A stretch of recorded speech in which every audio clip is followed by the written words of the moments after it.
Everyone talks about toxic people like they're easy to spot. The narcissist, the manipulator, the psychopath, the sadist. But what if I told you the most dangerous people don't just have one of these traits, they have all of them? Psychology calls this the Dark Tetrad, 4 personality traits that, when combined, create someone who doesn't just break trust, they weaponize it. And the worst part, these traits don't always look like evil. Sometimes they look like confidence, charm, even success. So in this video, we're not just breaking down each trait individually.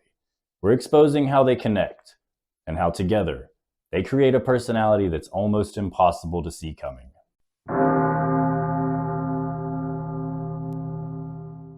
I want you to think back to the first moment you met them.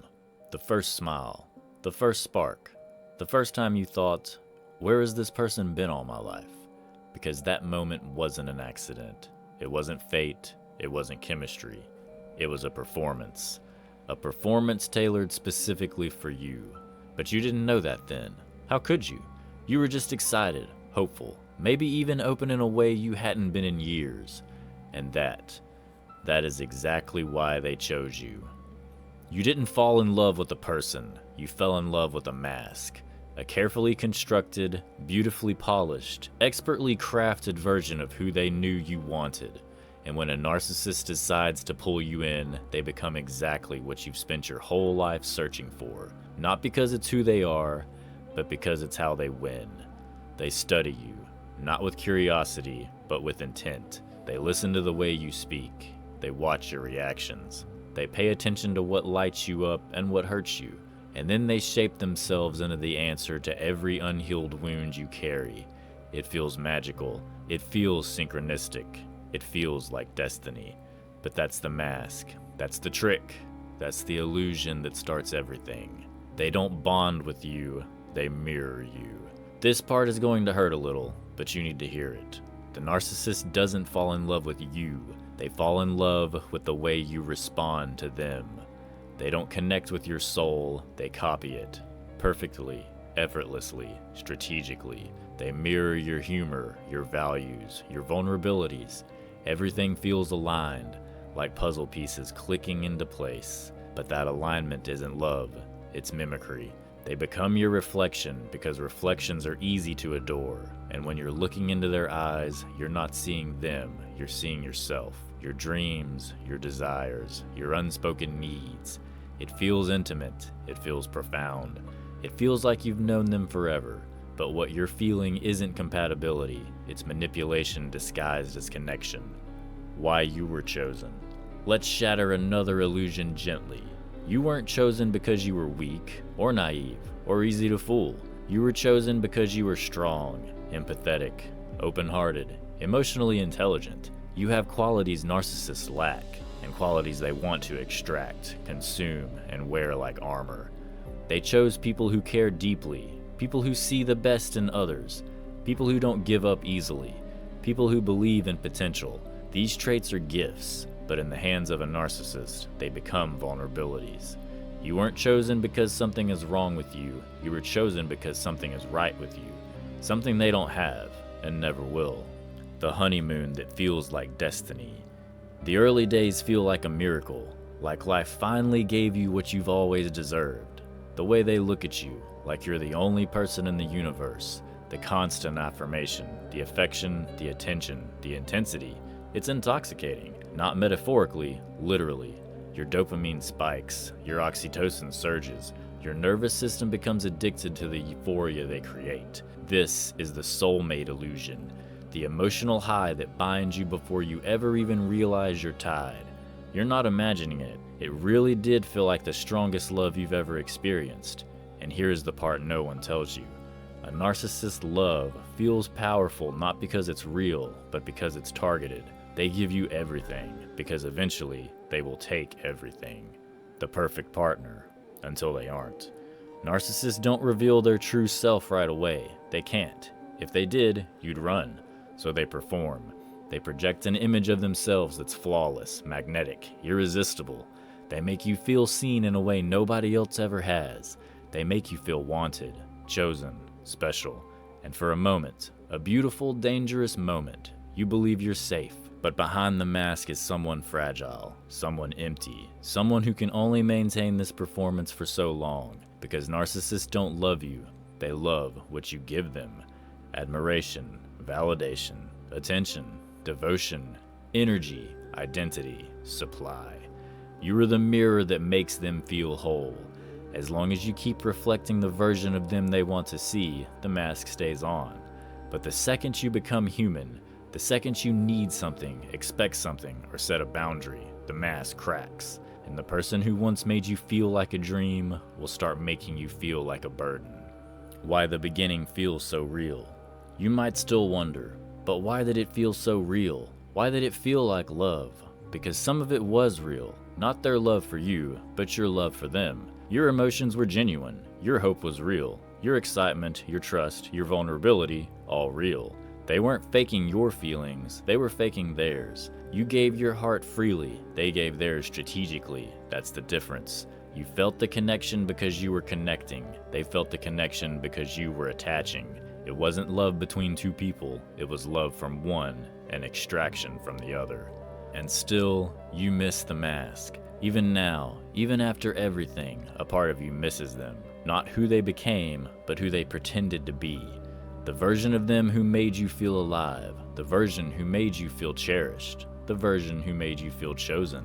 But that version never existed. It was a character in a play they wrote for you, a role they stepped into because it got them what they wanted.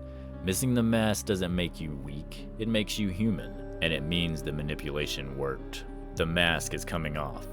This is where everything begins to shift. The compliments grow quieter, the warmth becomes inconsistent, the attention becomes conditional, the energy changes, the atmosphere tightens. They look at you differently, not with admiration, with entitlement, not with connection, with expectation, not with love, but with hunger, because the mask can only stay on for so long, and the person underneath it is nothing like the one you fell for. This is where your story changes, where your reality bends, where your world begins to feel unstable, where confusion becomes your new normal. And this is where part 2 begins. Part 2, love bombing, the hook that changes everything. Now I want you to remember something with me. Not the whole relationship, not the arguments, not the confusion, not the pain. Go back to the very beginning, to that first wave of affection that hits you like a tidal surge. The long messages, the deep conversations, the constant compliments, the overwhelming attention, the feeling that someone finally saw you. That wasn't an accident, it wasn't natural, it wasn't normal. You were being love bombed, and the truth is, almost everyone falls for it. It starts with intensity. Love bombing doesn't feel like manipulation, it feels like magic. You feel chosen, you feel wanted, you feel adored in a way you've never experienced. They text you constantly. They say things like, "You're different. I've never felt this way before. I can't believe I found you. You're my soulmate. I've been waiting for you." And it all comes fast, too fast. But you don't question it because it feels good. It feels perfect. It feels like everything you've ever hoped love would be. And that's exactly why it works. They study you before they love you. Narcissists don't fall in love. They analyze, they observe, they calculate, they target. They pay attention to what you've been missing. Affection, consistency, validation, protection, understanding, stability, intensity, and presence. And then, like a shapeshifter, they become the embodiment of every unmet need you carry. You think it's compatibility. They know it's strategy. Love bombing isn't love, it's gathering data.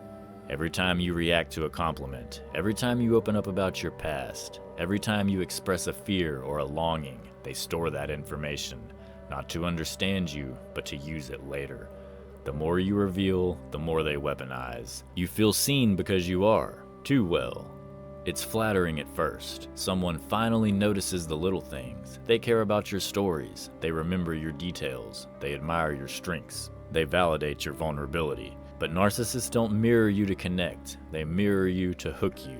They reflect your dreams. They reflect your values. They reflect your deepest desires. You feel seen by someone who isn't actually looking at you. They're looking at the version of you that gives them the most control. The high that rewires your brain. Love bombing creates a psychological addiction. Here's what actually happens. Your dopamine spikes, your oxytocin surges, your emotional boundaries melt, your nervous system attaches, your brain rewires itself around them. In a very real way, you become addicted to the feeling they create. They are the drug, and you are the dependent. That's why the withdrawal later hits so hard. That's why you keep forgiving. That's why you keep trying to go back. That's why you feel like you're losing your mind when they pull away. They taught your brain to crave them, not the person, the chemical reaction, the words that hook you. During love bombing, their vocabulary changes. It becomes poetic, intense, future-oriented. I can't imagine my life without you. I've been searching for someone like you forever. I want to build a future with you. You're the only one who understands me. I feel safe with you. I feel like you're my home. These lines aren't impulsive, they're rehearsed. Narcissists use languages to create emotional dependency. Everything they say is designed to make you feel special and make them feel indispensable. The goal isn't connection, the goal is possession. The attention feels endless until it isn't. During love bombing, you'll notice one thing above all. They are always available. They'll respond instantly. They'll initiate constantly. They'll pour attention on you like water into a glass that never spills. It feels like devotion, but what it really is grooming. They want to condition you to expect intensity, because once you're used to it, they can weaponize the withdrawal, and they will. Why you ignored the red flags. Looking back, maybe you noticed the pace felt unnatural. Maybe you had moments where something felt a little off. Maybe it felt too fast, too intense, or just too perfect. But here's the truth. You didn't miss the red flags. You were blinded by the spotlight. No one thinks clearly when they're being overwhelmed with affection. Love bombing is designed to bypass your instincts. Your intuition didn't fail, it was drowned. And they counted on that. The moment you gave in. There's a moment, you know the one, when you realize you're emotionally invested. You feel closer than you should, more vulnerable than you expected, more attached than you planned. And just like that, they have what they wanted. Access, control, influence, your heart. That moment is the hook. The point of no return. The moment where the narcissist knows you're in. And once you're in, the game changes. The attention slows, the warmth cools, the intensity fades, and the energy shifts. Not dramatically, just enough for you to notice. Just enough to make you chase the feeling they created in the beginning. Love bombing creates the perfect setup for abuse. This is the part that hurts the most. The love bombing wasn't real, but your attachment was. You were sincere, they were strategic. You were open, they were observant. You wanted love, they wanted supply. Love bombing is not romance, it's psychological conditioning. It creates the bond that makes the next phase possible. The confusion, the devaluation, the gaslighting, the emotional starvation, and finally, the power imbalance. Love bombing is the doorway. Everything that comes next walks through it. The shift is coming. If you've been here before, you know what happens next. The coldness, the distance, the irritation, the sudden change in tone, the subtle rejection, the confusing silence. The same person who once made you feel chosen will start making you feel replaceable. The same person who once wanted you constantly will begin to retreat. The same person who once lifted you up will start tearing you down. Not all at once, not obviously. Little by little, piece by piece. Not enough for you to leave, just enough for you to doubt yourself. And that is where we go next. Part 3. The Descent. Gaslighting, devaluation, and identity erosion. There's a moment, a quiet, almost invisible shift, where everything begins to change. No fights, no dramatic explosions, no warning. Just a feeling, a heaviness, a silence, a distance in their voice you can feel but can't explain. It's subtle, so subtle you start doubting yourself. And that's exactly the point. The descent doesn't begin with cruelty, it begins with confusion. The devaluation phase isn't loud, it's quiet. At first, it's just little things. A shorter reply, a colder tone. The compliments stop. The affection slows. The attention you were drowning in suddenly evaporates. They don't hold you as long. They don't look at you the same. They stop noticing the things they once praised. And even though they say, "I'm fine," nothing feels fine. The warmth that once felt like sunlight now feels like a timer that ran out. This is the beginning of devaluation. Not enough to panic, just enough to destabilize you. And destabilization is the foundation of control. They pull back, so you lean in. You start trying harder. You text more. You ask if everything's okay. You replay conversations in your head. You blame yourself. You apologize for things you didn't do, because the shift feels like it's your fault. They trained you during the love bombing phase. They conditioned your brain to depend on their attention, so when the attention disappears, your nervous system goes into survival mode. You're not trying to win them back, you're trying to get your emotional oxygen back, and they know it. This is where gaslighting begins. Gaslighting doesn't always look like overt lies. Often, it looks like emotional denial. I never said that. You're overreacting. You're imagining things. You're too sensitive. You're remembering wrong. Why are you making a big deal out of nothing? Words designed not to defend themselves, but to break your sense of reality. And the worst part? Sometimes they say these things calmly, softly, with a tone that makes you feel like you are hurting them. Gaslighting works best when it feels like care. Confusion is the narcissist's favorite weapon. You don't realize it yet, but you're being conditioned to question your own mind. You stop trusting your memory. You stop trusting your instincts. You stop trusting your own feelings. And once you stop trusting yourself, you start trusting them. That's the goal. A narcissist doesn't want your honesty, they want your uncertainty, because uncertainty makes you compliant. When you don't trust your own perception, you rely on theirs. That reliance is the leash. Identity erosion happens slowly, then all at once. It starts with little criticisms disguised as jokes. You're too emotional, you're too needy, you're too dramatic, you're too intense, you think too much, you always make everything about you. Each comment is small, dismissible, easy to shrug off, but every little insult is a chip in the foundation of your identity. Not enough to break you, just enough to weaken you. And eventually, you start editing yourself.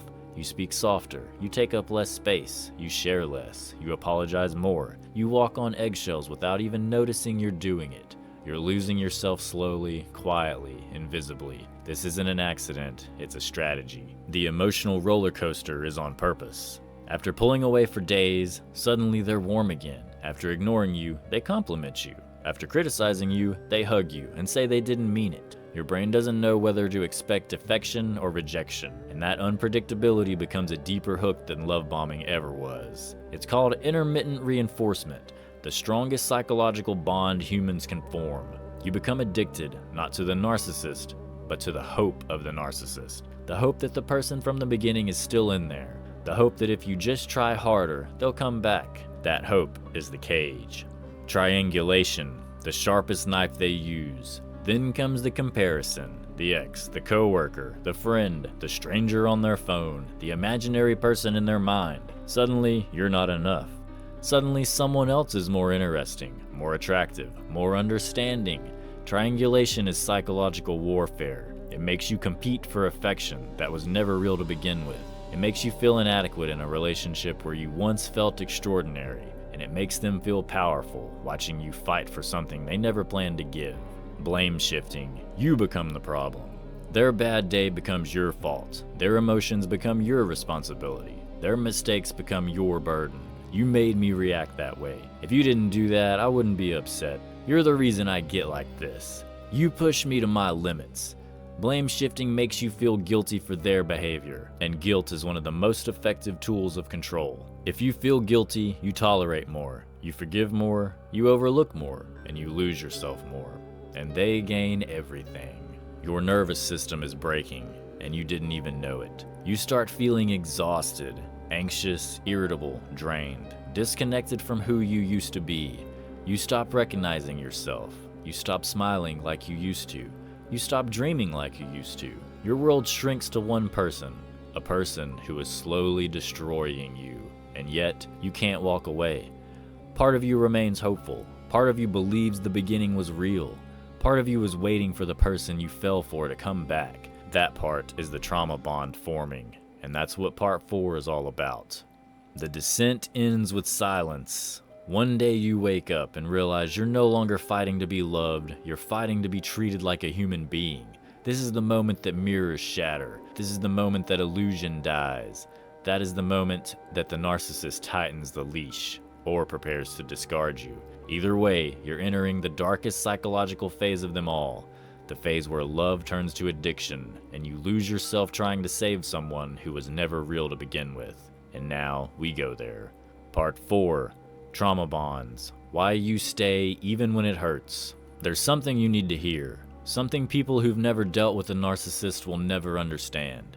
You didn't stay because you were weak. You stayed because you were bonded. Trauma bonds don't form because someone treats you well. They form because someone mixes love with pain, hope with fear, affection with punishment, comfort with chaos. And that combination doesn't just confuse you, it rewires you, literally. Trauma bonds are chemical, neurological, physiological, emotional, psychological. They're not a failure of strength, they're a result of being human. The cycle. How trauma bonds begin. If love bombing is the hook and devaluation is the descent, then trauma bonding is the trap. It starts with the cycle. Intense affection, followed by cold withdrawal, followed by affection again, followed by rejection, then warmth, then silence, then blame, then apologies, then love, then pain. And you don't know which version of them you're going to get, and the unpredictability itself becomes addictive. This pattern creates the strongest attachment humans can experience, even stronger than healthy love, because healthy love feels safe, trauma bonds feel urgent, and the urgency feels like fate. Your brain is trying to survive. You think you're staying because you love them, but there's something deeper happening underneath. Your brain is trying to protect you from the emotional withdrawal that comes with leaving. Trauma bonds involve dopamine from the highs, cortisol from the conflict, oxytocin from the intimacy, adrenaline from the fear, serotonin disruption from instability. This isn't romance, this is neurochemistry. Your nervous system is being rewired to depend on the person who is hurting you, and that's the cruelest part. Your brain forms a bond with the source of the pain to survive the pain. It's not love, it's survival. The push and pull makes you feel chosen. One of the most painful illusions of a trauma bond is the feeling that if you can just fix things, they'll go back to the version they were in the beginning. Every small act of affection feels like a reward. Every apology feels like redemption. Every crumb of love feels like a miracle. That's not an accident. Narcissists give affection strategically, just enough to keep you attached, just enough to make you stay, just enough to make you doubt your pain. And so the hurt becomes part of the love, and the love becomes part of the hurt. You're not waiting for them to change, you're waiting for them to change back. But that version never existed. It was a performance, a mask, a lure. And now you're clinging to a ghost while trying to survive the person standing in front of you. Why leaving feels impossible. People love to ask, why didn't you just leave? Why didn't you just walk away? Why did you stay so long? They don't understand that leaving a narcissist is not like leaving a normal relationship. You're not leaving a person, you're leaving an identity, a fantasy, a version of yourself you only knew with them, a hope that felt real, a dream you desperately wanted to protect, a story you weren't ready to end. And biologically, you're going through the same withdrawal patterns seen in drug addiction. That's why leaving hurts so much. That's why you feel like you're dying. That's why your body shakes, your chest tightens, your mind races. It's not weakness, it's withdrawal. And withdrawal always feels impossible until it isn't.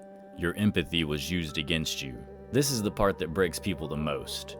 You stayed because you care, because you're loyal, because you have empathy, because you love deeply, because you believe in people, because you wanted to help them heal, because you saw their potential, because you didn't want to abandon someone who needed love. But narcissists don't want healing, they want control. They don't want partnership, they want power. Your empathy wasn't appreciated, it was exploited. Your loyalty wasn't treasured, it was taken for granted. Your love wasn't returned, it was consumed. They didn't keep you because they valued you. They kept you because they needed your reaction to feel alive. You don't break a trauma bond by leaving, you break it by understanding. Trauma bonds start to dissolve the moment you stop romanticizing the beginning and start understanding the cycle. Once you see the manipulation clearly, the spell begins to crack. Not instantly, not painlessly, not simply, but slowly, quietly, powerfully. The more you understand about narcissistic tactics, the harder it becomes for the narcissist to control you. Awareness is the first factor, clarity is the second, distance is the third. The bond doesn't break in one moment, it breaks across 1,000 realizations. Realizations like, they never loved me, they loved the way I loved them. They needed control more than connection. The beginning was manipulation, not destiny. I was loyal to a fantasy, not a person. My empathy is a gift, they turned it into a weapon. I lost myself trying to save someone who wasn't real. Every realization is a piece of the chain falling away.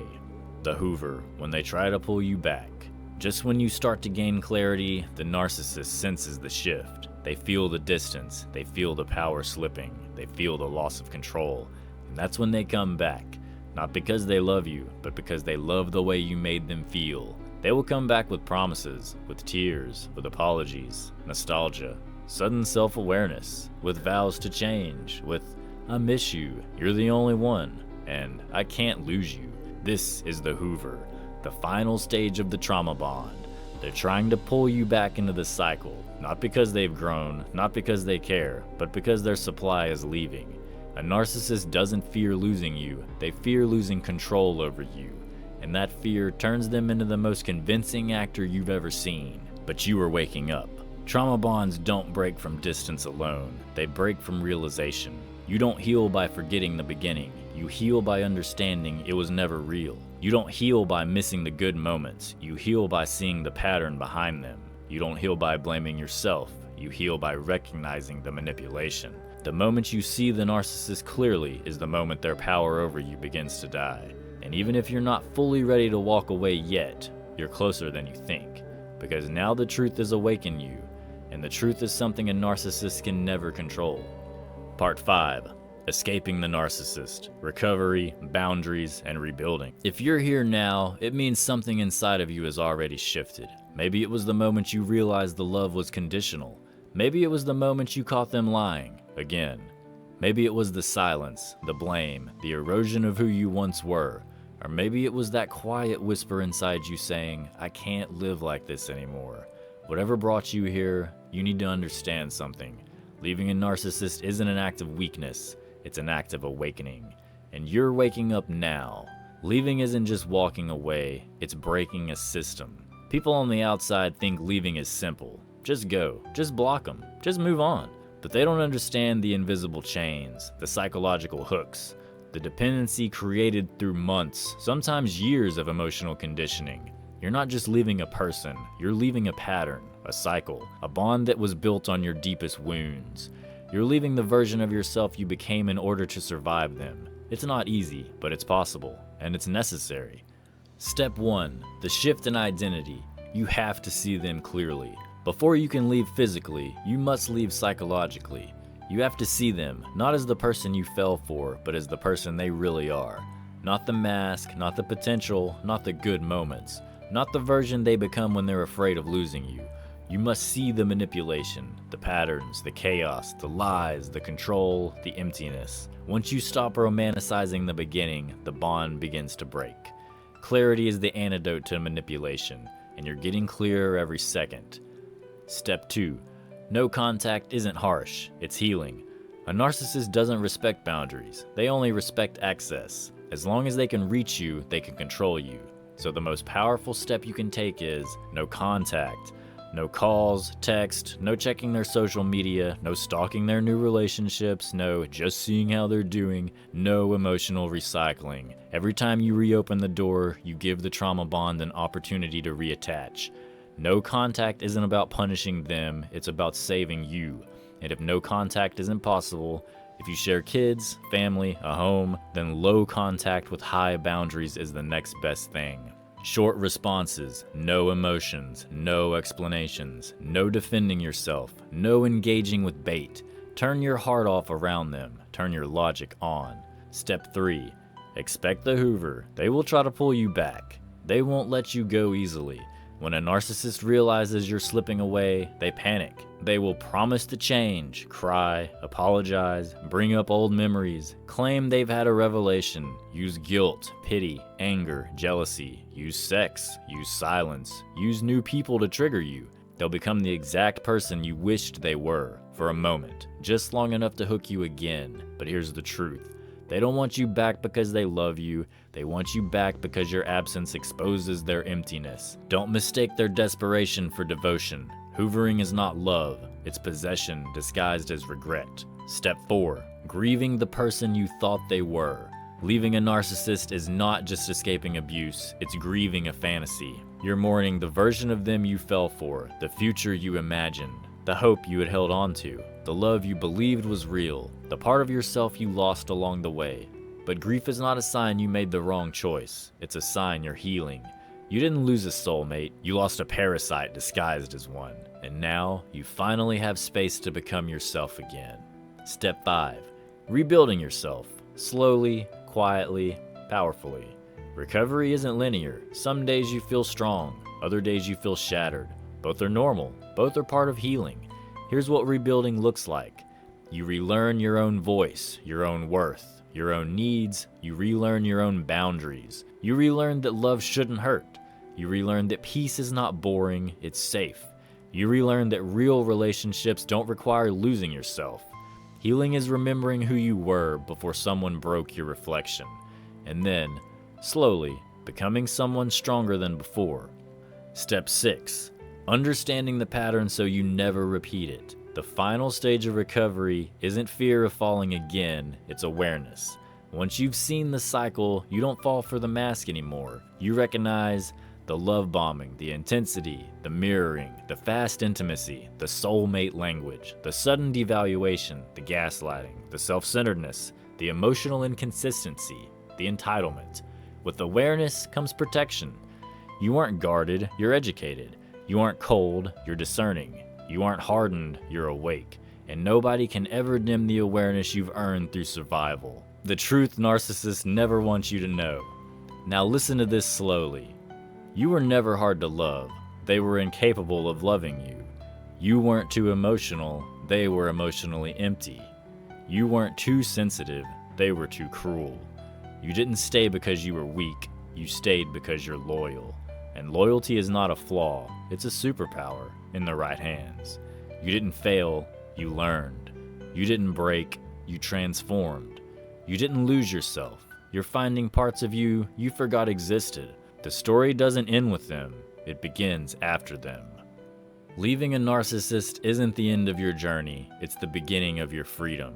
It's the moment you start surviving and start living. It's the moment you stop clinging and start choosing.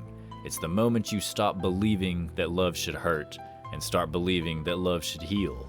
You're not who you were when they found you. You're stronger, wiser, sharper, clearer. You didn't escape a relationship, you escaped a psychological prison. And now, you get to rebuild a life that finally feels like yours. You've seen narcissism, the ego, the need for admiration, the obsession with image. But narcissists have a weakness. They need validation. And that's where things start to get darker. Because what happens when someone doesn't just crave admiration, but learns how to manipulate people to get it? Machiavellianism is calculated, strategic, cold. These are the people who study behavior like a game, pulling strings, reading weaknesses, staying 3 steps ahead.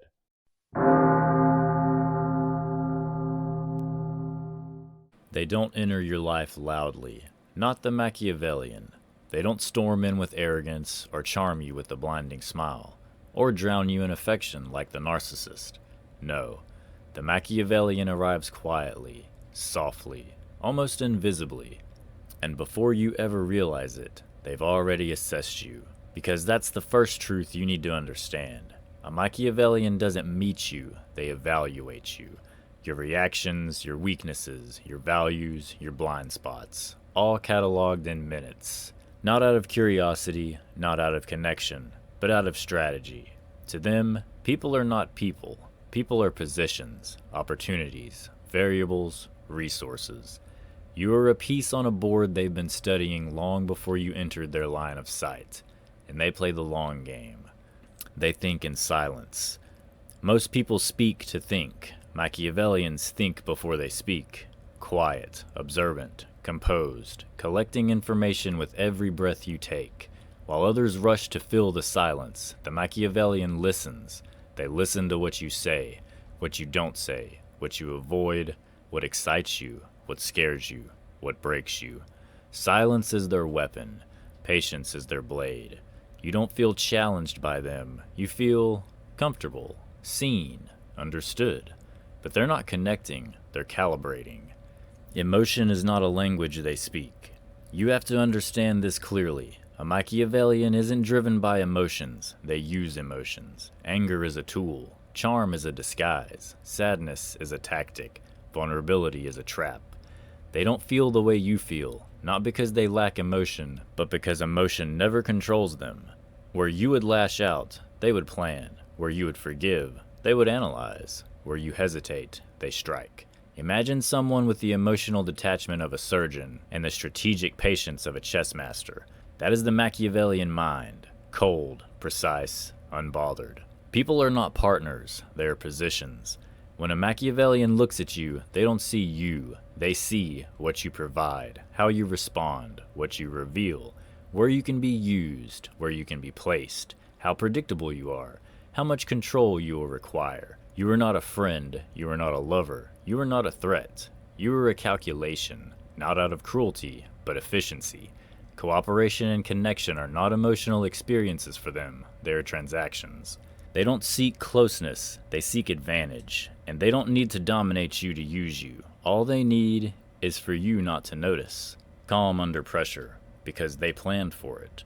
When chaos erupts, most people react, but Machiavellians don't react, they reveal. Pressure doesn't destabilize them. Pressure exposes their preparation. They remain calm because every scenario you fear, they've already rehearsed it in their mind.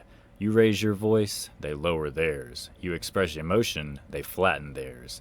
You try to confront them, they deflect subtly, surgically. You fight with your heart, they fight with your psychology. And long before you realize it, you're not arguing with them, you're arguing with the version of you they already predicted. To you, it feels like coincidence. To them, it's choreography. The Machiavellian never shows their hand. This is the rule they live by. Reveal nothing, control everything. They don't show their intentions, they hint, they nudge, they plant seeds. They let you walk into the trap, thinking it was your idea. If they want information, they make you feel safe. If they want compliance, they make you feel guilty. If they want to test loyalty, they manufacture a scenario to watch how you respond. If they want power, they slowly remove yours while making you believe you're in control. Their greatest weapon is that you never see them as a threat, not until it's too late. The mask they wear isn't emotional, it's strategic. Unlike the narcissist, the Machiavellian doesn't need admiration. They don't chase validation, they don't crave attention, they don't need to be worshipped. All they need is advantage. So their mask isn't loud, it's subtle, approachable, competent, helpful, grounded, rational, predictable. You trust them because they make you feel like everything is under control. But that's the trick, because everything is under control. Theirs, not yours. They don't outplay you, they outweight you. A Machiavellian's greatest strength is time. They do not rush, they do not force, they do not chase, they wait. Patiently, quietly, strategically. They wait for moments when others expose too much. They wait for missteps. They wait for emotional reactions. They wait for opportunities you don't notice. And when the moment comes, they strike with the precision of someone who never acts on impulse. The rest of us live moment to moment. A Machiavellian lives move to move. They don't hope to win, they plan to win, long before the game starts. This is the predator's mind. Not a villain, not a monster, a strategist. Someone who sees what you ignore, what you fear, what you want, what you hide, what you cling to, what you'll never give up. And they use that advantage not to destroy you outright, but to shape you quietly. A Machiavellian predator doesn't need to roar, they only need to whisper, because the scariest manipulation is the one that feels like stability. And now that you understand how they think, it's time to learn how they operate. Part 2. The Machiavellian Playbook. There's a moment in every Machiavellian's life where they quietly realize something. Most people don't think, they react. Most people don't plan, they hope. Most people don't manipulate, they assume. And that's the moment the Machiavellian decides, whether consciously or instinctively, to stop participating in the emotional chaos of humanity and instead begin engineering it. Because Machiavellians don't control people in the loud, dramatic ways cinema loves to portray. They control people through calibration, through psychology, through the smallest, subtlest shifts. A look, a pause, a question asked too gently, a compliment delivered too precisely, a silence timed perfectly. That's their power. Invisible, surgical, effective. Today, we open their playbook. Number 1. The first law. Predict the person. To the Machiavellian, prediction is power. Before they act, they study you, but their assessment is not emotional, it's computational. They ask themselves questions you don't even know matter. What does this person fear? What do they crave? What do they protect? What do they avoid? What do they think they are hiding? What do they lie about to themselves? What fantasy controls them? A Machiavellian knows your motivations before you do, and once they map your desires and fears, you become a predictable system. Predictable systems are easy to manipulate. They don't manipulate your personality, they manipulate your predictability. The second law, control the frame. Most people argue inside the frame. Machiavellians rewrite the frame itself. You think the conversation is about the problem. They make it about your tone. You think you're debating the facts. They shift it to your memory. You think you're confronting them. They make it about your overreaction. That is their signature move. They never let you define the reality. They define it for you. Control the frame, control the mind.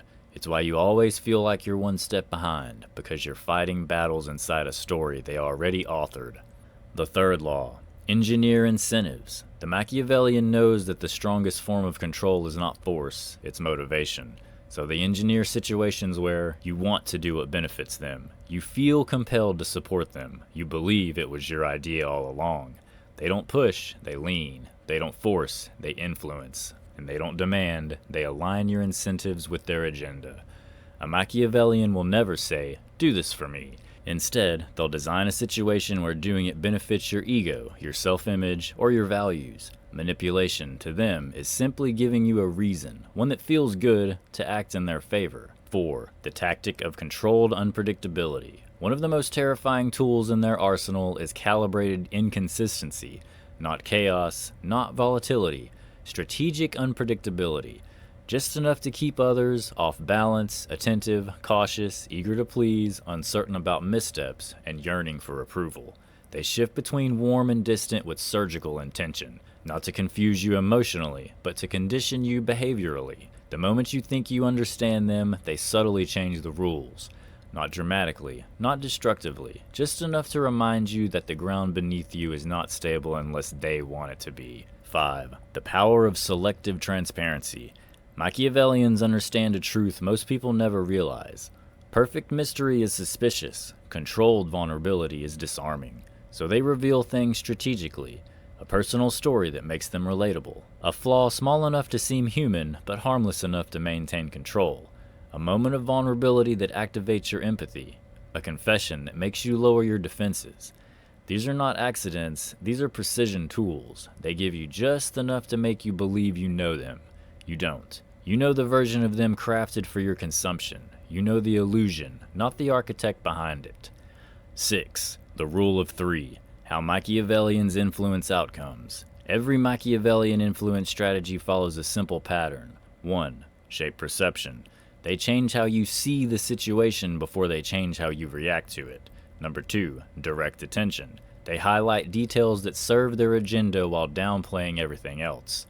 Number 3. Control consequences. They ensure the safest, easiest, most rewarding option is the one they want you to choose. That is why Machiavellian manipulation doesn't feel like manipulation. It feels like logic. It feels like a sensible choice. It feels like your choice.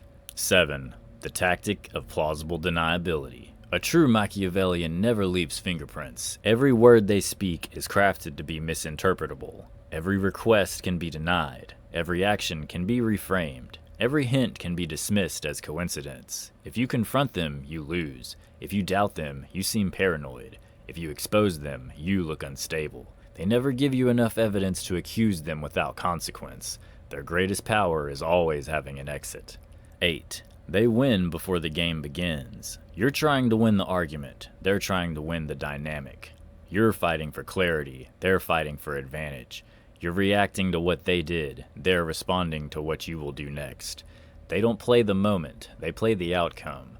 To you, the interaction is happening now. To them, the interaction began long before you entered the room. This is the Machiavellian difference. They don't control the situation. They control the trajectory. 9. They don't destroy you, they shape you. This is what makes them truly dangerous. Machiavellians don't break people easily, they break people gradually. They don't tear down your confidence in one blow, they shave off pieces of it over days, weeks, months, until you no longer recognize its absence. They don't manipulate your identity, they manipulate your choices until your identity shifts in response. A Machiavellian doesn't conquer you, they rewire you. Quietly, patiently, efficiently. This is the Machiavellian Playbook. Not loud, not dramatic, not unstable. Cold, calculated, and invisible. They move like a shadow because they understand the truth. If you see the trap, you won't walk into it. So they make sure you don't see the trap. You see the path, the opportunity, the solution, the comfort. You see anything except the truth. The Machiavellian already decided where this story ends, and now that you understand their tactics, it's time to see how they operate when they step into the world around you. Part 3. The Social Predator. Imagine a predator that doesn't hunt in the dark, but in broad daylight. A predator who blends perfectly into the environment, smiling quietly in meetings, offering help without being asked, appearing friendly, competent, reliable. Someone who wins your trust before you ever consider the possibility that you should be protecting it. This isn't the narcissist with their loud ego. This isn't the psychopath with their reckless impulses. No, this is the Machiavellian, the most socially functional predator of them all. The Machiavellian enters a room like a ghost with a plan. When they walk into a room, they're not thinking about how they look or how they're perceived. They're thinking, who holds the power? Who believes they do? Who controls the narrative? Who craves approval? Who is insecure? Who is easily influenced? Who is easily underestimated? Who is emotionally reactive? Who is a threat? Who is a tool? You walk into the room to participate. They walk into a room to survey. They don't speak first. They don't speak loudly. They don't speak often. They listen, because information is the currency of domination. By the time you hear their first sentence, they've already built a psychological map of every person in that room. They rise quietly, because quiet people are never suspected. A Machiavellian doesn't claw their way to the top. They slip into positions of influence. They offer help to the right people. They agree with the right opinions. They reinforce the right egos. They appear neutral during conflict. They present themselves as the reasonable one. This creates a powerful illusion. Everyone sees them as harmless. Everyone sees them as balanced. Everyone sees them as essential. And when someone is essential, no one questions their motives. It's not like they hide in the background. It's that they know exactly when to be visible and exactly when to disappear. This is why Machiavellians climb faster than loud, competitive personalities. The narcissists demand the spotlight. The Machiavellian manages it. They use conflicts as stepping stones. Where most people avoid conflict, Machiavellians see opportunity. They don't fight, they don't argue, they don't attack, they orchestrate. Watch closely in any workplace or social group. When a conflict arises, the Machiavellian is never directly involved, but somehow they always benefit. They don't create the arguments, they position themselves to profit from them. They drop a hint here, a suggestion there, a subtle redirection, and suddenly two people are at war while the Machiavellian sits quietly polishing their next move. If it escalates too far, they step in as the neutral mediator, earning trust, gratitude, and influence. If it helps them, they let the fire burn. A Machiavellian doesn't win battles, they win landmarks. Conflict is simply how territory changes hands. They build alliances without loyalty. A Machiavellian alliance is not a friendship, it's not a partnership, it's not mutual respect. It's utility. They ally with the confident to hide behind, the emotional to manipulate, the insecure to control, the powerful to mirror, the underestimated to weaponize, the lonely to bind, the ambitious to exploit, and the naive to feed false hope. Every alliance has an expiration date. A Machiavellian doesn't break alliances, they simply stop feeding them, and because they were never emotionally invested, they walk away without hesitation. It doesn't matter how long, how close, how meaningful the connection seemed. If the value runs dry, so does the relationship. To a Machiavellian, loyalty is a tool, not a trait. They dominate without confrontation. The most terrifying thing about Machiavellians is that they rarely fight. They don't argue, they don't debate, they don't raise their voice. Dominance to them is not about force, it's about direction. They control the room by asking questions that shape perception, redirecting conversations subtly, withholding information strategically, timing their responses perfectly, offering solutions before anyone else, observing emotional tells, choosing the perfect moment to speak. They speak calmly, slowly, deliberately, like every word has weight. And because they never react emotionally, they always appear rational. This is why Machiavellians win leadership roles. People trust the calmest person in the room. People follow the most composed voice. People submit to certainty, and a Machiavellian never shows uncertainty. They identify the weak link instantly. Not weak in character, but weak in structure. They look for people who are overly emotional, eager to please, lacking self-awareness, hungry for approval, isolated, insecure, morally rigid, easily flattered, conflict avoidant, inconsistent in boundaries. To you, these are traits. To the Machiavellian, these are entry points. They know exactly which emotional lever to pull with each person. With one person, it's fear. With another, it's ego. With another, it's guilt. It's belonging. It's validation. It's incentives. And because Machiavellians feel no emotional guilt, they pull those levers with clinical precision. They stay unaffected while others fall apart. In every workspace, school, friend group, or social circle, there is always chaos somewhere.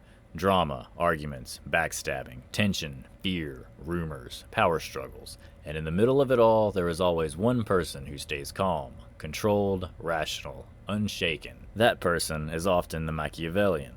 They do not panic when others panic. They do not crumble under social pressure. They do not get lost in emotion, because they're always operating from 2 levels above the situation. Where everyone else sees the moment, they see the pattern. Where everyone else feels threatened, they see opportunity. Where everyone else tries to survive, they plan to benefit. A Machiavellian is not calm because they're centered. They're calm because they're prepared. They step into power like it was vacant. Machiavellians don't beg for power or demand respect. They wait until the person in charge makes a mistake, loses credibility, cracks emotionally, becomes overwhelmed, exposes inconsistency, or fails to lead. And then, quietly, they step in. They offer solutions. They calm the tension. They reorganize chaos. They provide clarity. And suddenly, people begin asking them what they think. Power isn't stolen. It's inherited from the one who fails to hold it. And Machiavellians always hold it. Not because they seek power desperately, but because they handle it efficiently. This is the social predator. Not the loudest, not the brightest, not the strongest, the most strategic. They don't dominate through charisma, they dominate through calculation. And as you move to the next part of this story, you will see exactly what they can accomplish when their intelligence, patience, and moral flexibility collide with the right environment. Part 4. Case Studies of Cold Strategy. There's a misconception about manipulators, that they're dramatic, explosive, and obvious. But the Machiavellian is not a hurricane, they're erosion. Slow, silent, surgical. Precise enough that you don't notice the damage until you're standing in the ruins. These case studies are not fiction. They are composites of real patterns, real strategies, real outcomes you've seen in your own life, even if you didn't know the name for them. Let's begin. Case Study 1. The Charming Executor. The Machiavellian who weaponizes likability.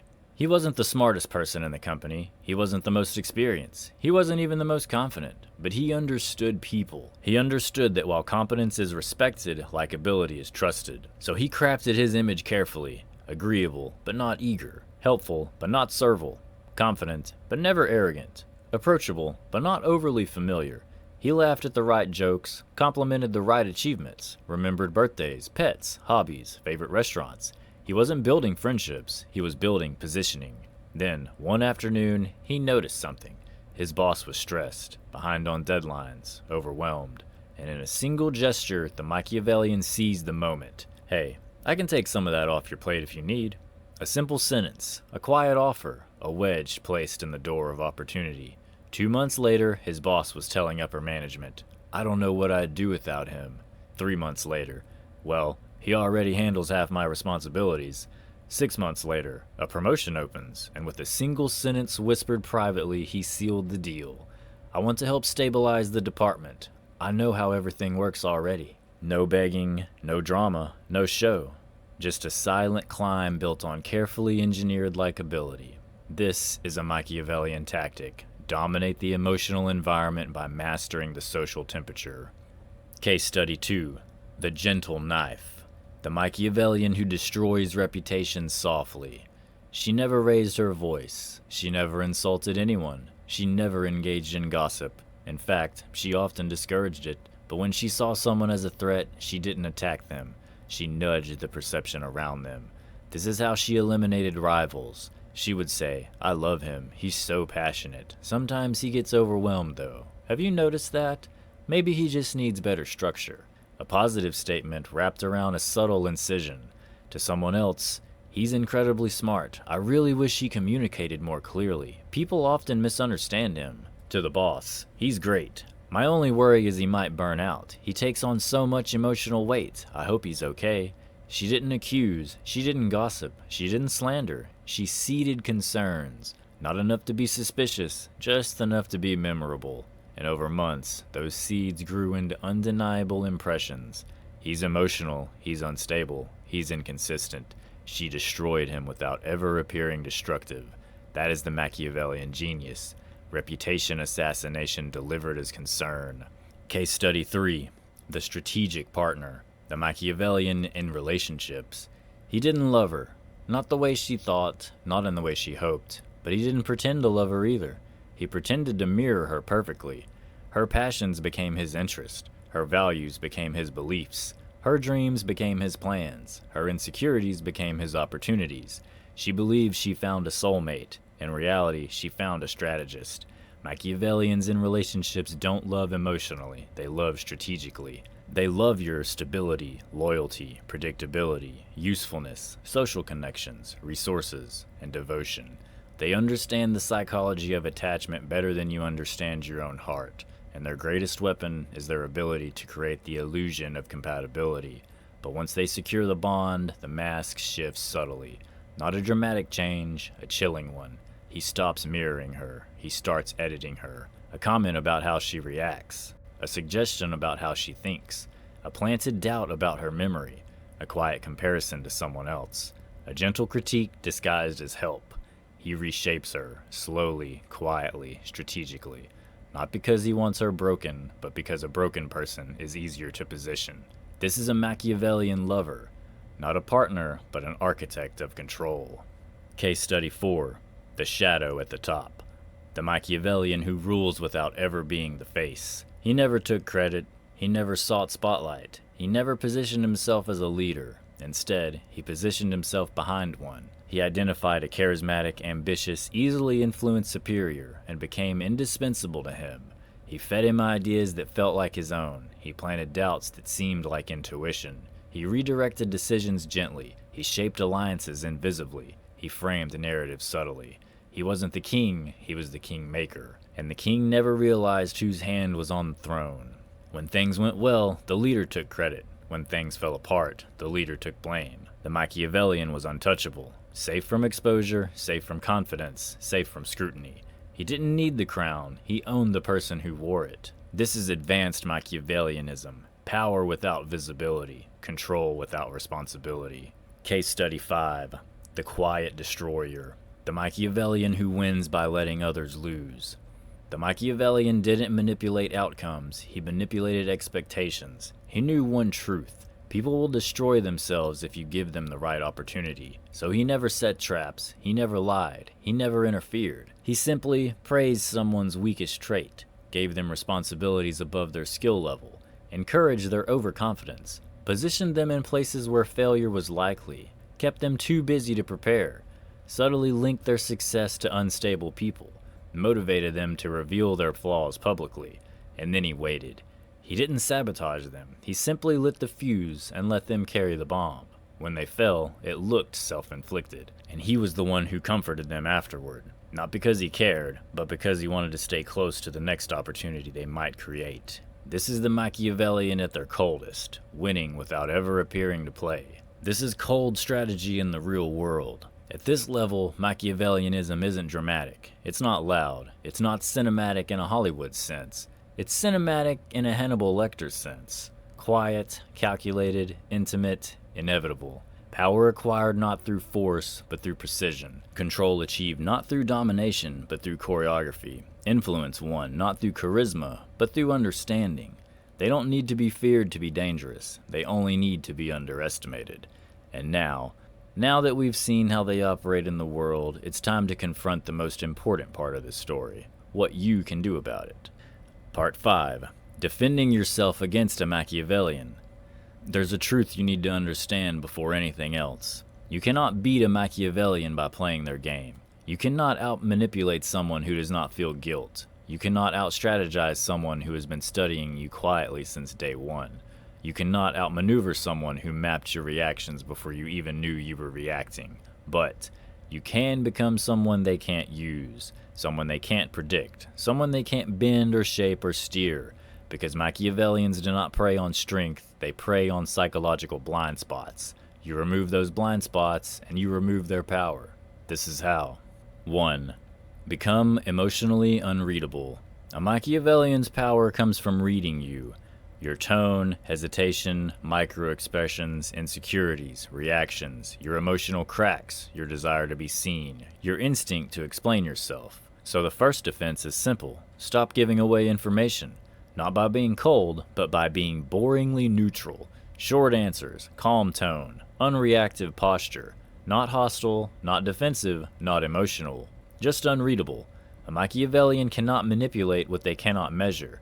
If you give them no data, you give them no leverage. Number 2. Set boundaries without explaining anything. The worst mistake people make with Machiavellians is believing they need to justify their boundaries. You don't. A boundary with a Machiavellian should sound like this. No, that won't work for me. I'm not available. I'll get back to you. That's not something I'm comfortable doing. Period. Silence. No reasons, no justifications, no emotional context. Because the moment you explain your boundary, you reveal the weaknesses behind it. And a Machiavellian will always attack the weakness, never the boundary itself. Number 3. Learn to pause before responding. Your greatest weapon is not intelligence, it's the pause. Machiavellians rely on your impulse, your need to defend, correct, clarify, respond, react, your need to feel silence. So when they say something designed to trigger you, pause, wait, think. Not for minutes, just long enough to break their timing. Because a Machiavellian's power is not just their words, it's their tempo. You break their rhythm, you break their control. 4. Never reveal what you truly value. A Machiavellian doesn't need to know your fears to exploit you. They just need to know what you care about. Your family, reputation, your job, your status, your goals, insecurities, dreams, your principles, your emotional triggers. They weaponize whatever you reveal. So the rule is simple. Talk openly, reveal nothing. Share stories, share opinions, share jokes. But never share your vulnerabilities, your sensitive details, or emotional wounds. Never share your deepest fears, or anything you would never want used against you. Information is currency. To a Machiavellian, your vulnerabilities are gold. Don't give them wealth. 5. Watch what they do, not what they say. A Machiavellian never lies directly, they lie through implication. Their words often mean nothing, their patterns are everything. Watch their consistency, their follow-through, hidden alliances, favors they don't need to offer, timing of their help. Watch their reactions when others succeed, energy during conflict, relationship with truth. Watch their comfort with manipulation. Do not judge them by what they claim to be. Judge them by the trails they leave behind. Machiavellians reveal themselves through structure, not sentences. 6. Don't compete. Remove yourself from the game. The most effective defense is strategic withdrawal. Not dramatic, not emotional, not confrontational, just distance. Machiavellians can manipulate your reactions, your perception, your environment, your opportunities, your emotions, your expectations, but they cannot manipulate what they cannot reach. You don't have to expose them. You don't have to win. You don't have to teach them a lesson. All you need to do is remove yourself from the arena. Predators cannot hunt what doesn't step into their field. 7. Become high cost, low reward. Machiavellians are strategic parasites. They are efficient, calculating, cost-aware. If using you becomes too difficult, too unpredictable, time-consuming, too emotionally unrewarding, too risky, resistant, or too confusing, they'll drop you. They're not sentimental, they're not attached, and they're not loyal. They simply move on to easier prey. So make yourself harder to sway, harder to read, persuade, harder to guilt, harder to intimidate, and to manipulate. Become a logistical inefficiency. To a Machiavellian, the path of least resistance is the only path worth walking. Block that path, and they'll disappear. 8.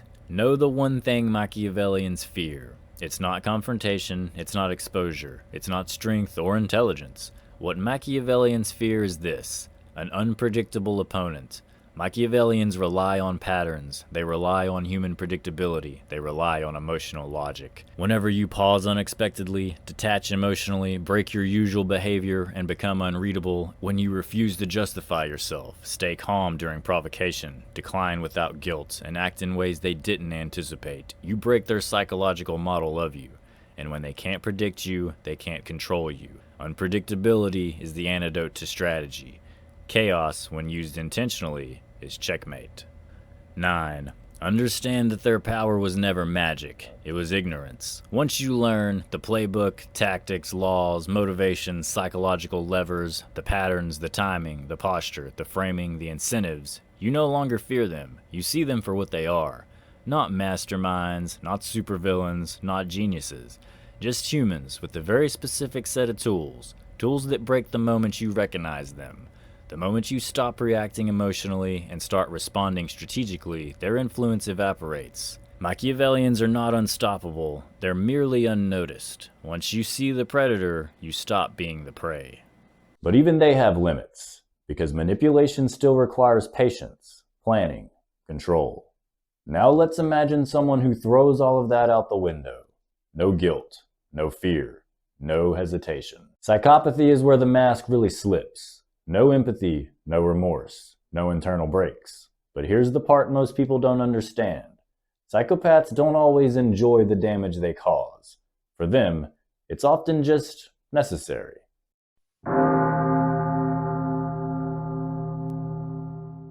Before we begin, I want you to understand something that may fundamentally change the way you look at humanity. You've probably gone through your life assuming that everyone you meet has an inner voice. A sense of morality, some guiding emotional compass. You assume people feel the same general range of emotions you do. Maybe you think everyone experiences guilt when they lie, or regret when they hurt someone, or discomfort when they deceive. But here's the unsettling revelation. Some people don't. Not a little less, not sometimes, but never. There exists a subset of humans, an estimated 1 in every 100, who walk among us without the emotional architecture that gives life meaning. They don't feel remorse, they don't feel shame, they don't feel empathy, they don't feel bonding, they don't feel love, not the way you do. And before you ask, no, they're not all serial killers. They're not all criminals or monsters in the shadows. Many are charming, successful, socially magnetic, attractive, charismatic, even admired. Because they know something you don't. To get ahead in a game run by emotions, the one who feels least wins the most. The empathy gap. You cry when you hurt someone. They don't. You double check whether you've offended someone. They don't. You wonder if you're being too harsh or unfair. They don't. Your inner emotional monitoring system constantly runs in the background. Did I do something wrong? Are they upset with me? Should I apologize? Did I go too far? But inside a psychopath, that loop is quiet. Not muted, not suppressed, absent. There is no emotional repercussions. There is no internal vibration warning them that they cross a line. There is no internal discomfort when they manipulate. Your nervous system is wired for connection. Theirs is wired for extraction. They don't feel, they study the way you feel empathy naturally. Psychopaths learn it intellectually. They don't feel your sadness, but they recognize the pattern of sadness. They don't feel your joy, but they imitate the pattern of joy. Like an actor wearing a human skin suit. They don't experience emotion as a force that moves them, but as data that informs them. You cry. They catalog the facial movements. You express vulnerability. They observe your softness. You reveal a fear. They mark a pressure point. They are not reacting emotionally. They are mapping you. Emotional fluency versus emotional simulation. You live inside emotion. You feel it. You breathe it. You respond through it. A psychopath does not. They simulate. Your tears trigger compassion. Their tears, if they produce any, are a tool. Your anger may stem from hurt, betrayal, injustice. Their anger, when expressed, is strategic.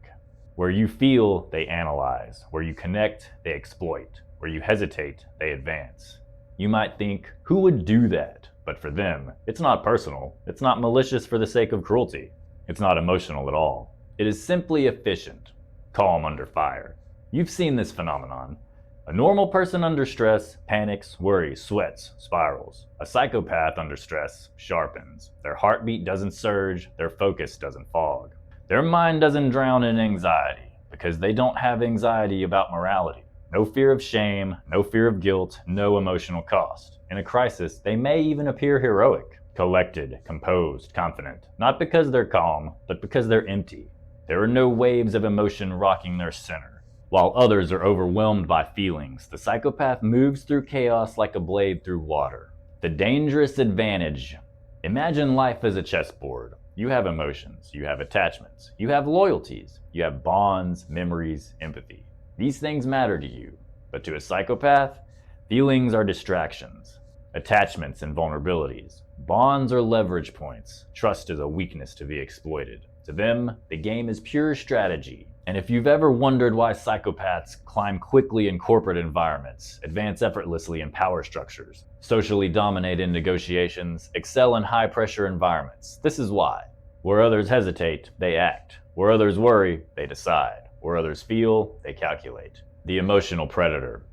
Now I want you to think about something. Imagine your empathy is a soft light that shines outward, connecting to others, sensing their feelings. Now imagine someone who sees that light not as a connection, but as a beacon, a marker, a signal, to approach, to infiltrate, to disarm, to control. Your empathy is your gift, and their tool. Your kindness is your strength, and their entry point. Your trust is your virtue, and their access key. They don't bond, they mirror bonding behavior. They don't care, they perform caring gestures. They don't relate, they appear relatable. It's not that they fool you despite their nature. They fool you because of it. The gut feeling you have felt this before, even if you didn't consciously process it. Think about someone you met who seemed charming, seemed warm, seemed likable, said all the right things, smiled convincingly, complimented perfectly, mirrored your emotional flow, but something inside you whispered, something's off. They didn't do anything wrong, they didn't say anything wrong, but something was missing, a spark, a depth, a resonance. You felt a hollowness, your intuition. Your subconscious was signaling. There is no emotion there. This feeling is real. This instinct is ancient. This radar predates language. You were not crazy. You likely told yourself, maybe I'm overreacting. I'm being judgmental. Maybe I'm imagining it. They seem so nice. I should give them the benefit of the doubt. Because you feel empathy. You give chances. You see the good in people. But deep inside, your nervous system recognized the predator long before your mind did. Humans evolved to detect emotional voids the same way animals detect danger. You may not have identified why, but you felt it. That moment where your soul says, do not trust this one. Listen to that voice. It is older than civilization. The mask of humanity. Psychopaths don't walk around snarling or threatening. Quite the opposite. They learn to fake warmth, fake empathy, fake vulnerability, fake sincerity, remorse, affection, intimacy, like a performance artist who never stops performing. They know what your emotions look like. They just don't feel them. And that missing emotional core is the quiet vacuum behind their eyes. You might not consciously detect it, but you feel it. And that feeling is priceless. The first realization before we move forward. I want you to sit with this truth. Not everyone is born with a conscience. Not everyone is capable of guilt. Not everyone experiences emotional bonding.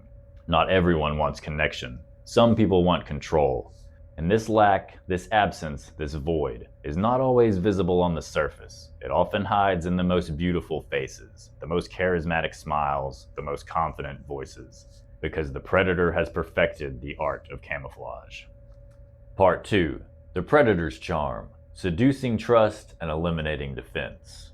There's a moment when someone smiles at you and the world softens. A practiced laugh, a well-timed compliment, a steady gaze that makes you feel like the only person in the room. You breathe easier. You drop a guard you didn't even know you were holding. This is the moment the psychopath prefers. They don't rely on brute force. They rely on being unreadable and irresistible at the same time. But what makes them seductive isn't magic. It's biological bluntness plus behavioral skill plus strategic rehearsal. Let me explain. The biological advantage. Calm where you panic. You feel fear. That's normal. Your amygdala, the brain's alarm system, lights up when someone threatens you emotionally or physically. You sweat. Your voice quivers. Your thinking narrows. Some people, psychopaths, don't have that same inner alarm. Their emotional circuitry is different. Their fear response is muted. Their body does not betray them. So when a confrontation happens, when the stakes rise, when everyone else stammers, the psychopath sits straighter. Their pulse doesn't betray the lie. Their pupils don't dilate in panic. Their voice remains steady. That lack of psychological leakage is the core of their charm. It makes them appear confident, reliable, even heroic. In crisis, they don't fall apart. They demonstrate competence. People admire that. People lean towards competence when they're scared, but underneath that calm is something colder. No predisposition to feel guilt or remorse. So the cost calculations that stop the rest of us from hurting someone simply aren't present in the same way. The psychopath can do what benefits them without the internal brakes that would stop you. Charm as a weapon, not an accident.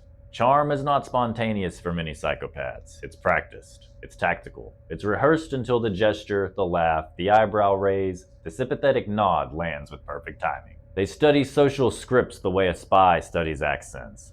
They learn how people talk about heartbreak so they can mirror it. They learn how people behave when they are comforted so they can comfort. They learn how to ask questions that make you reveal yourself. This is emotional mimicry at scale.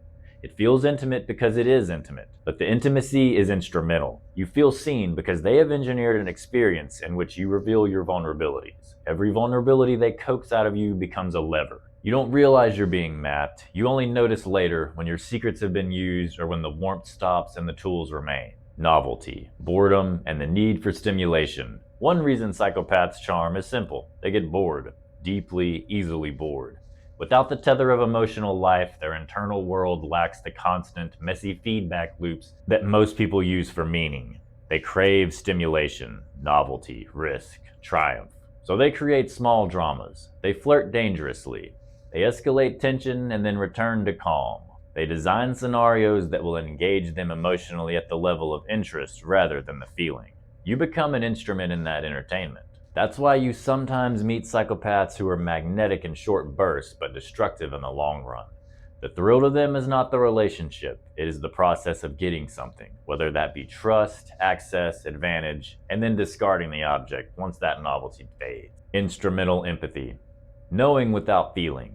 Here's a distinction that matters. Emotional empathy versus cognitive empathy. Emotional empathy is feeling another person's pain inside your body. Cognitive empathy is understanding intellectually what someone might feel. Psychopaths are often rich in the second and impoverished in the first. They understand how a person will react, which facial expression is triggered by which story, which words make a person collapse into guilt. But they don't feel the pull that would make them stop. This combination, high cognitive empathy plus low emotional empathy, is toxic. It enables prediction without restraint. They can anticipate your moves and respond in ways that push you exactly where they want you to go, because they are not stopped by compassion. Deception without tremor. One of the most disorienting experiences when you meet a psychopath is the lack of leak. No rapid blinking, no voice wobble, no micro expressions of guilt. Their deception is clean because they aren't anxious about being deceptive. What makes their lies convincing is not just composure, it's congruence. They rehearse the body language that should accompany the content. The smile matches the words, the head nods when the script requests empathy. You are comfortable because every piece of their performance is synchronized. You don't sense the lie because their nonverbal cues are present and consistent. Later, you may look back and find the truth buried below an avalanche of seamless behavior. Instrumental relationships. Utility, not bonding. Psychopaths form relationships the way a contractor builds a network. Each connection has a function. Who can provide status? Who can be a scapegoat if needed? Who can open a door to the next level? Who will fund an ambition? Who will cover a mistake? They are not looking for soulmates, they are looking for assets. That language sounds a bit brutal because it's supposed to. For them, people are resources whose utility can be measured and redeployed. This is why psychopaths often have many acquaintances but very few deep friends. They know how to host the ideal dinner, how to laugh at the right moment, how to shepherd a persona that looks loyal. But loyalty, to them, is transactional. You are loyal as long as you are useful. Predatory risk-taking. Because internal morale cost is low, psychopaths take risks others won't. This shows up as bold business gambits, reckless personal behavior, finance deals that flirt with fraud, personal stunts that thrill observers. Sometimes risk pays off, which is why some psychopaths become wildly successful. Risk without remorse can be adaptive in certain arenas. Other times, it destroys lives around them. To the psychopath, the calculation is always, does the potential reward outweigh the measurable risk? There is no emotive subtraction. No, I will feel bad if someone is hurt. Only the balance sheet matters. The false apology and the performance of remorse apologies are interesting with psychopaths. Many of us expect apology to indicate remorse, an internal softening. But for them, an apology is a tool to reset the social ledger. They know the words people want to hear. They can say, "I'm sorry," with convincing intonation, and they can follow it with behaviors that suggest repair. But often those behaviors are performative, designed to return the relationship to a state where they can continue to use you. So here's a warning. An apology without real change and without correlated accountability is a red flag. Psychopaths are masters of the spectacle of reconciliation. Don't confuse theatrical repair for genuine regret. Instrumental cruelty, not always explosive. Psychopaths aren't always violent or explosive. Often their cruelty is subtle and efficient, a slight omission, a withheld message, a pivot that isolates you socially. They can wound through neglect as effectively as through attack, but they don't weigh the emotional consequences as a moral cost. They can choose the path that achieves the goal with minimal personal exposure. That's often the meanest kind of harm, calculated, slow, and deniable. Why you fell. Again, you trusted them because they presented the version of humanity you wanted to encounter. Calm, capable, charming. Your own social wiring rewarded that appearance. You felt safe with someone who didn't flinch. You loved the absence of drama. They counted on that. They used your reward system against you. So the question you must ask yourself is not, why did I fall? But what part of me were they exploiting? Your empathy, your hunger for calm, your admiration for competence, or your desire to be chosen? Understanding the answer begins undermining their advantage. Myths and corrections. One last reality check before we move on. Not all psychopaths are criminal masterminds. Many function in society with households, jobs, and seemingly normal lives. Psychopathy exists on a spectrum, and traits vary. Some will never commit crimes, others will. But the trait cluster, fearless, dominance, shallow affect, manipulative charm, remains the same. Also, psychopathy is not the same thing as mere selfishness or coldness. It is a specific configuration of effective and interpersonal features that provide predictable behavior. Where we go next. Now that you understand why psychopaths are so frightening, the neurological calm, the practiced charm, the instrumental relationships, our next chapter must show you how to spot the mask they wear and what moves you can make to remove them from the equation. Part 3. The mask they wear. How to spot a psychopath early. There's a moment, often months or even years after meeting a psychopath, where you look back and say, "Oh God, it was there the whole time. I just didn't want to see it." So this part is not about blaming yourself. It's about rewiring your perception. Psychopaths rely on your assumption that other people are basically good. Once you let go of that assumption, their camouflage starts failing. Let me walk you through their mask, one by one, and show you what to actually look for. Number 1, the charm mask. Confidence without vulnerability. At first, the psychopath may appear charismatic, confident, witty, socially skilled, unflappable. This is the glamour spell. But here's the acid test. True charm includes vulnerability, self-reflection, openness, emotional reciprocity. Psychopathic charm does not. Their charm is slick, polished, non-reciprocal. They ask questions about you, but reveal almost nothing about themselves. They create the illusion of intimacy while maintaining strategic opacity. Ask them something personal. Their answer will be just detailed enough to seem real, but vague enough to be non-verifiable. Number 2, the intensity mask. Moving fast on purpose. Psychopaths accelerate intimacy, rapid bonding, 0 to 60 closeness. They say things like, "I've never met anyone like you. I feel like I've known you forever. You're different from everyone else. We just click, don't we?" It feels flattering, special, electric, but this is actually a tactic to bypass your psychological immune system. Healthy relationships build gradually. Predatory ones surge immediately. Fast attachment isn't romance, it's control. Number 3, the mirroring mask. Becoming whatever you want. Psychopaths mimic your hobbies, your humor, your benefits, your interests, your emotional style, even your facial expression. You say you love a certain kind of music, suddenly they do too. You're passionate about a cause, so are they. You dislike a person. Coincidentally, they always dislike them as well. You think, we're so alike, but really, you're interacting with a reflection of yourself, not them. Mirroring is a hook. It builds trust through illusion. When someone seems perfect for you, almost too perfect, that's not destiny, that's strategy. Number 4, the sob story mask. Selective vulnerability. Some psychopaths deploy engineered vulnerability. They'll share a tragic story, but it serves a purpose: to elicit sympathy, to create emotional obligation, to lower your guard. Often the timing is strategic.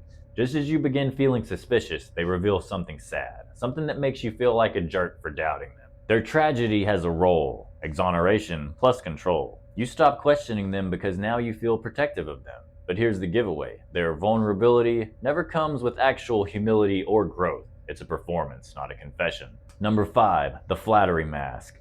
Love bombing. Psychopaths are keen observers of ego. They study what makes you feel desired, respected, admired, exceptional. Then they feed it back to you. They don't merely compliment you, they idolize you. You're the smartest person I've ever met. You're destined for greatness. You see the world differently.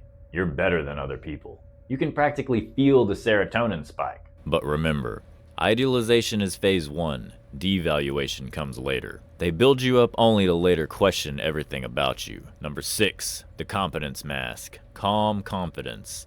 Psychopaths often appear decisive, self-assured, unbothered by stress, socially fearless. And let's be honest, that's attractive. Competence is sexy. Calm is magnetic. But the calm you're seeing isn't self-regulation, it's emotional deficit. A psychopath isn't calm because of mastery. They're calm because they don't feel fear or shame in the same way you do. It's not strength, it's absence. Number 7, the resurrection mask. Reinventing themselves. Psychopaths can change identities seamlessly. New persona at work. Different persona with friends, different with family, different in relationships. They adapt their personality to whatever environment yields maximum advantage. They're social shapeshifters. This is why many people say, I never really knew who they were. That's not your failure, that's their design. Number 8, the too many enemies mask.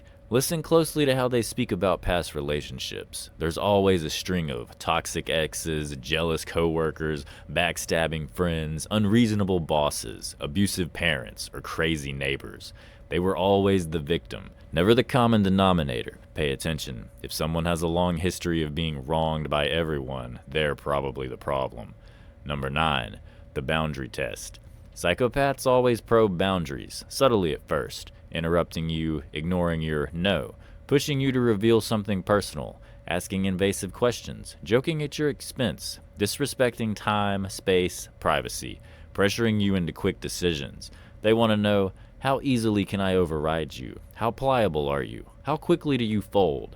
Your response is data. And here's the key part. If you push back, they don't get angry. They simply recalibrate. Predators don't panic when prey resist. They adjust their approach. Number 10, the emotional flatness mask. Psychopaths can act emotional, but there is a hollowness behind it. They don't have emotional depth. They have emotional choreography. You might notice they comfort you but never truly connect. They laugh but don't seem genuinely amused. Their sadness feels imitated rather than embodied. Their empathy feels more intellectual than instinctive.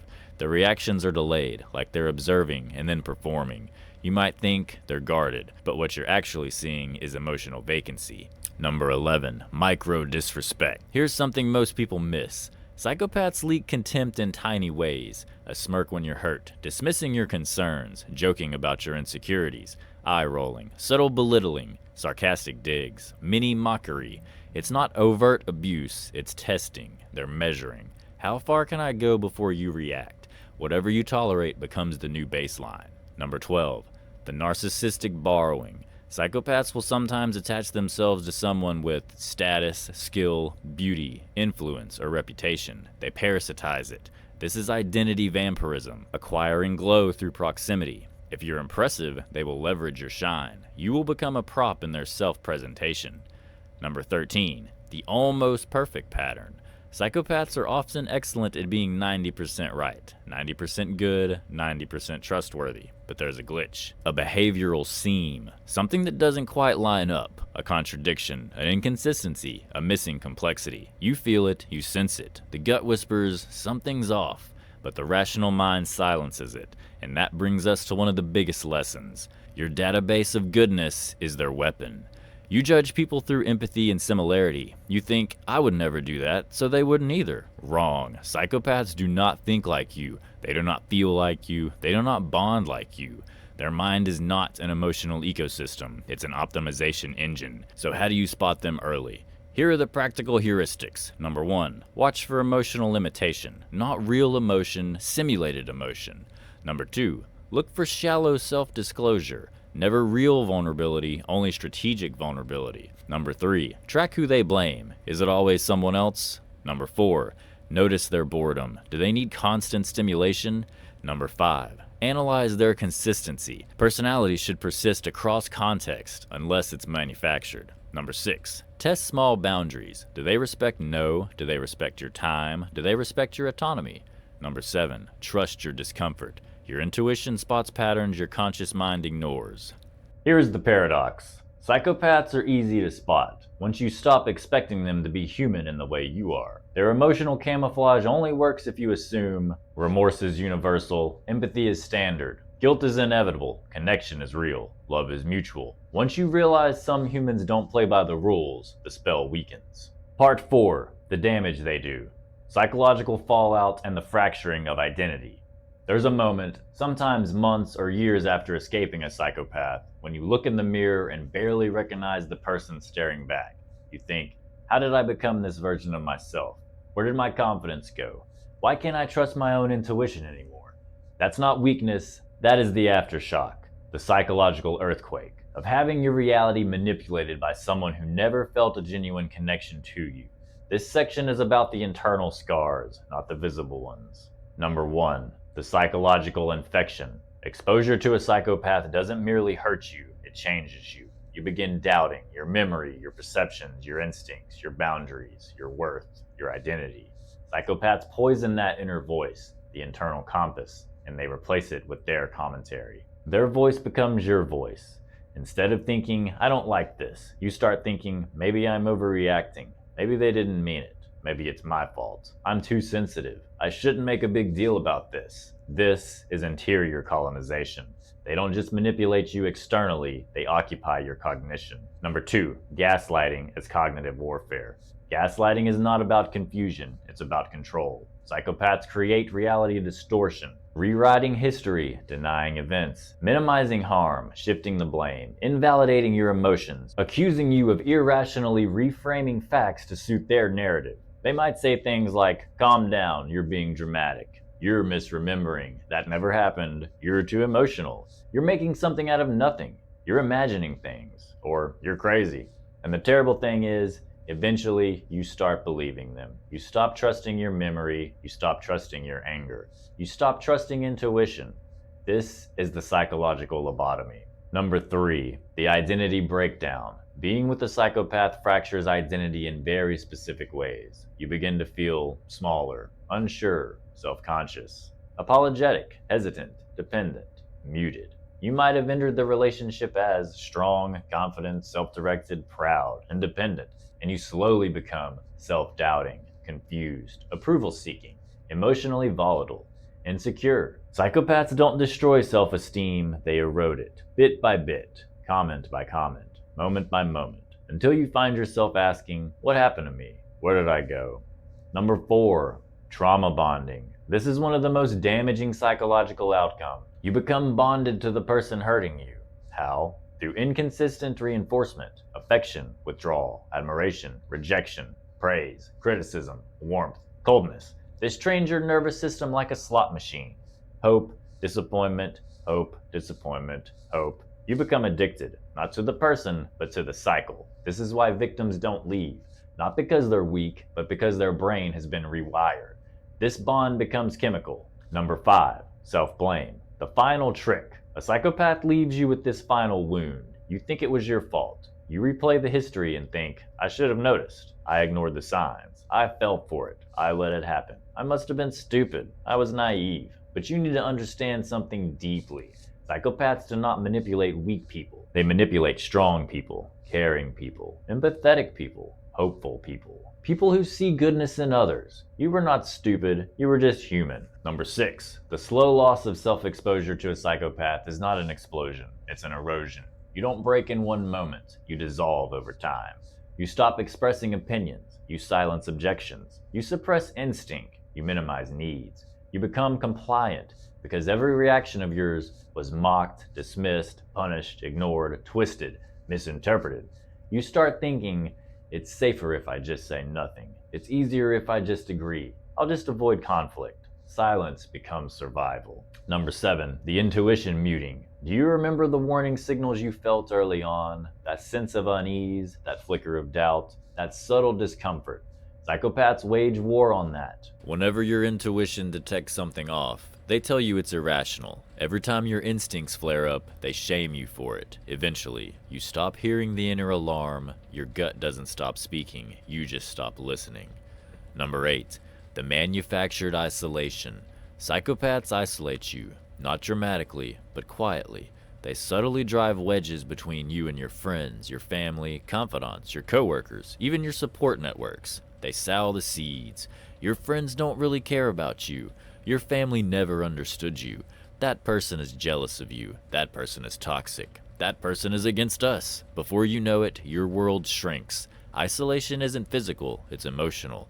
You feel like nobody else gets it. Nobody else understands the relationship. Nobody else sees the real side of them. Reality checkpoint. There is no real side. Both masks were real, the good one and the cruel one, because both serve function. Number 9. The damage to future trust. After escaping a psychopath, victims often report paranoia, vigilance, distrust, emotional withdrawal, difficulty bonding, fear of vulnerability, terror of repeating the pattern. You start questioning everyone. You ask, is this person manipulating me?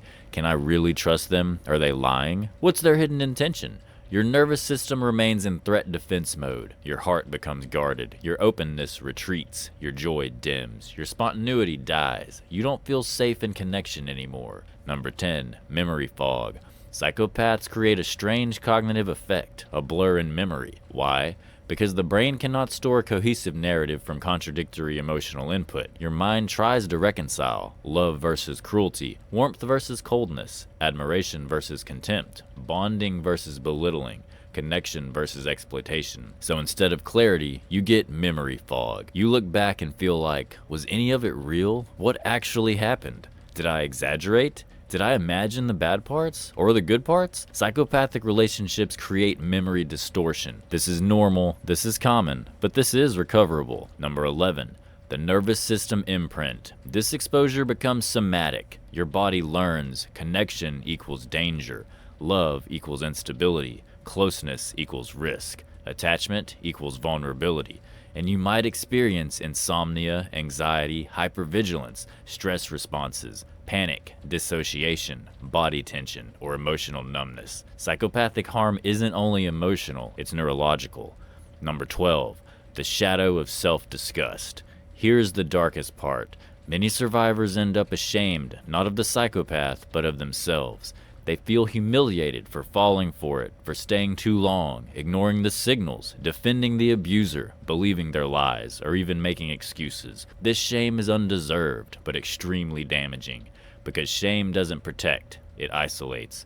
And isolation is exactly the terrain where trauma festers. But here's the turning point. You survived something that would have crushed a lot of people. You didn't lose intelligence, you lost self-trust. You didn't lose dignity, you lost your confidence. You didn't lose identity, you lost access to it. Your real self is still intact, buried beneath scar tissue, waiting to re-emerge. And the key to healing is this. You must stop asking, how could I have fallen for this? But instead ask, why do psychopaths target people like me? Because they do. They target empathetic people, loyal, trusting, intuitive, loving people, idealistic people, or emotionally generous people. They target the ones who believe in others. Your vulnerability wasn't stupidity, it was humanity.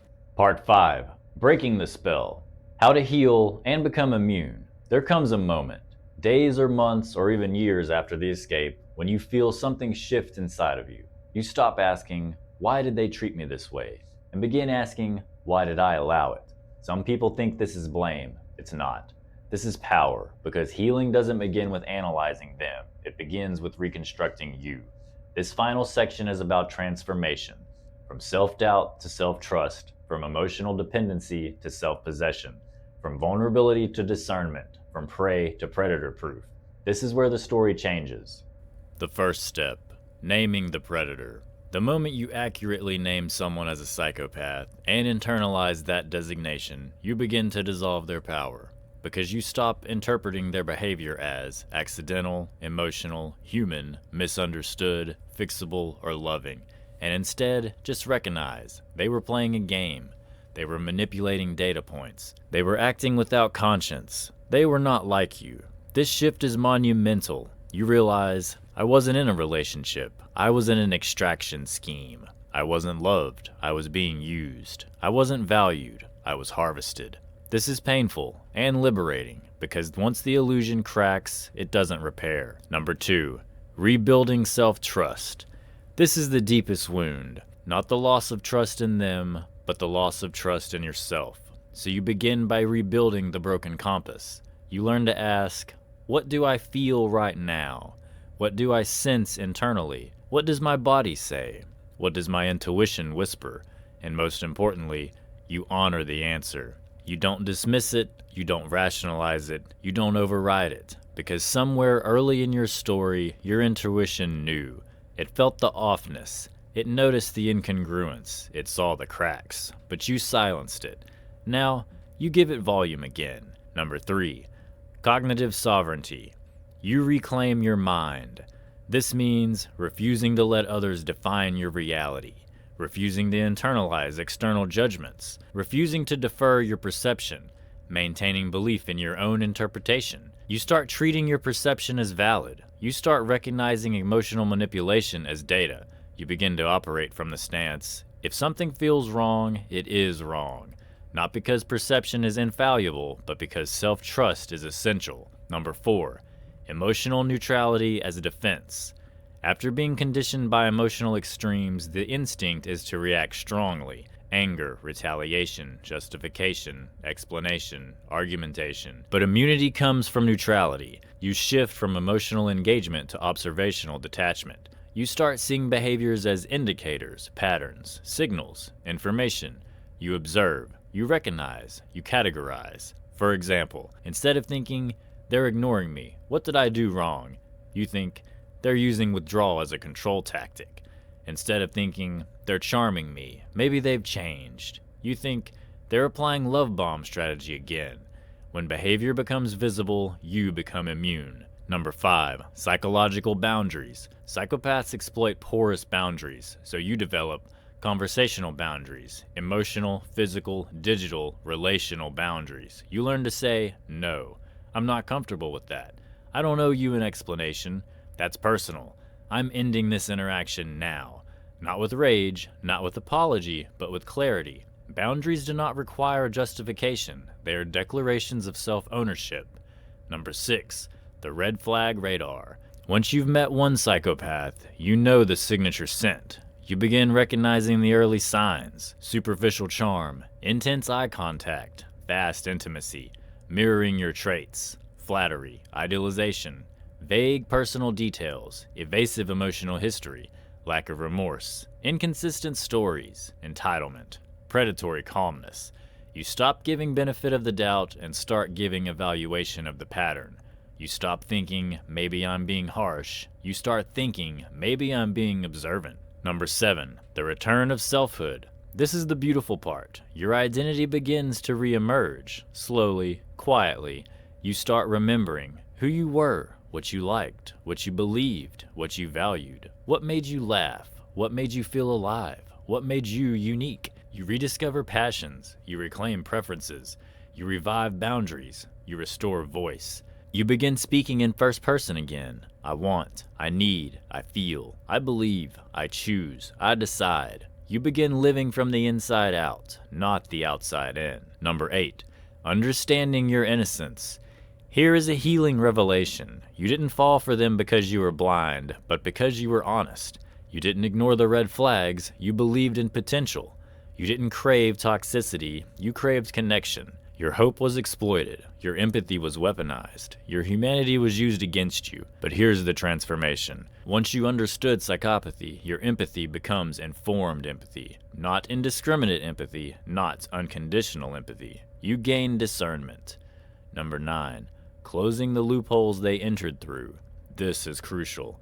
Psychopaths entered through insecurity, loneliness, desire to be chosen, validated, the desire to be seen, fear of abandonment, hunger for intensity, longing for connection. None of these were flaws. They were basic human needs. but now you learn to address those needs internally, not externally.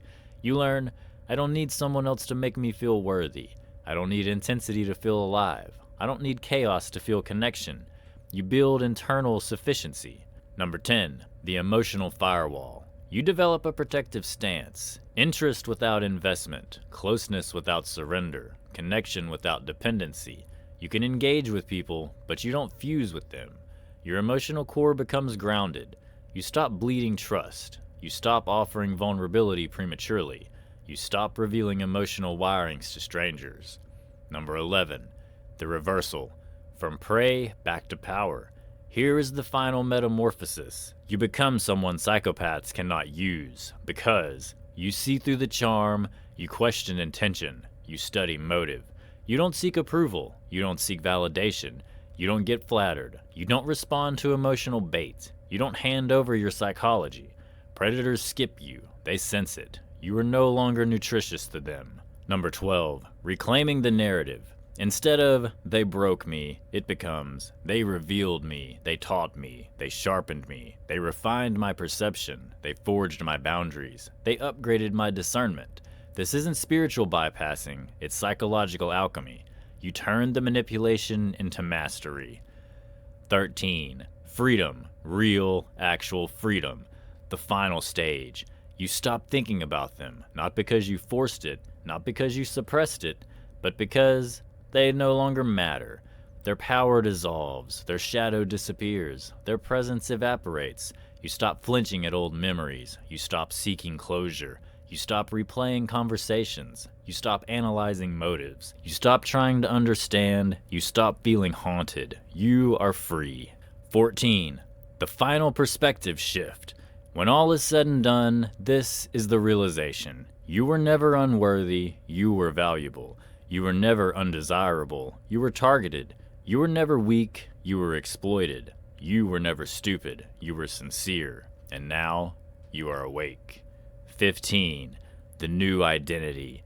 After surviving as psychopath, you become more perceptive, grounded, more emotionally intelligent, more discerning, more sovereign, more intuitively aware, and anchored inside yourself. You move through the world with quiet confidence, unshakable perception, calm emotional clarity, and a deep internal solidity. You know yourself, you trust yourself, you belong to yourself, and that is immunity.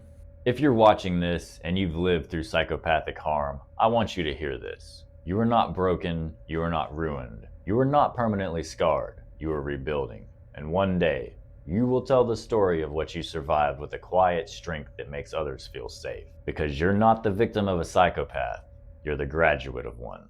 Now take that one step further. What if someone doesn't just lack empathy? What if they actually enjoy your pain? Sadism changes everything, because now, it's not just about ego. It's not about strategy. It's not even just about control. It's about pleasure. And when you combine that with narcissism, manipulation, and a complete lack of empathy, you don't just get a difficult person. You get someone who will use you, break you, and enjoy the process.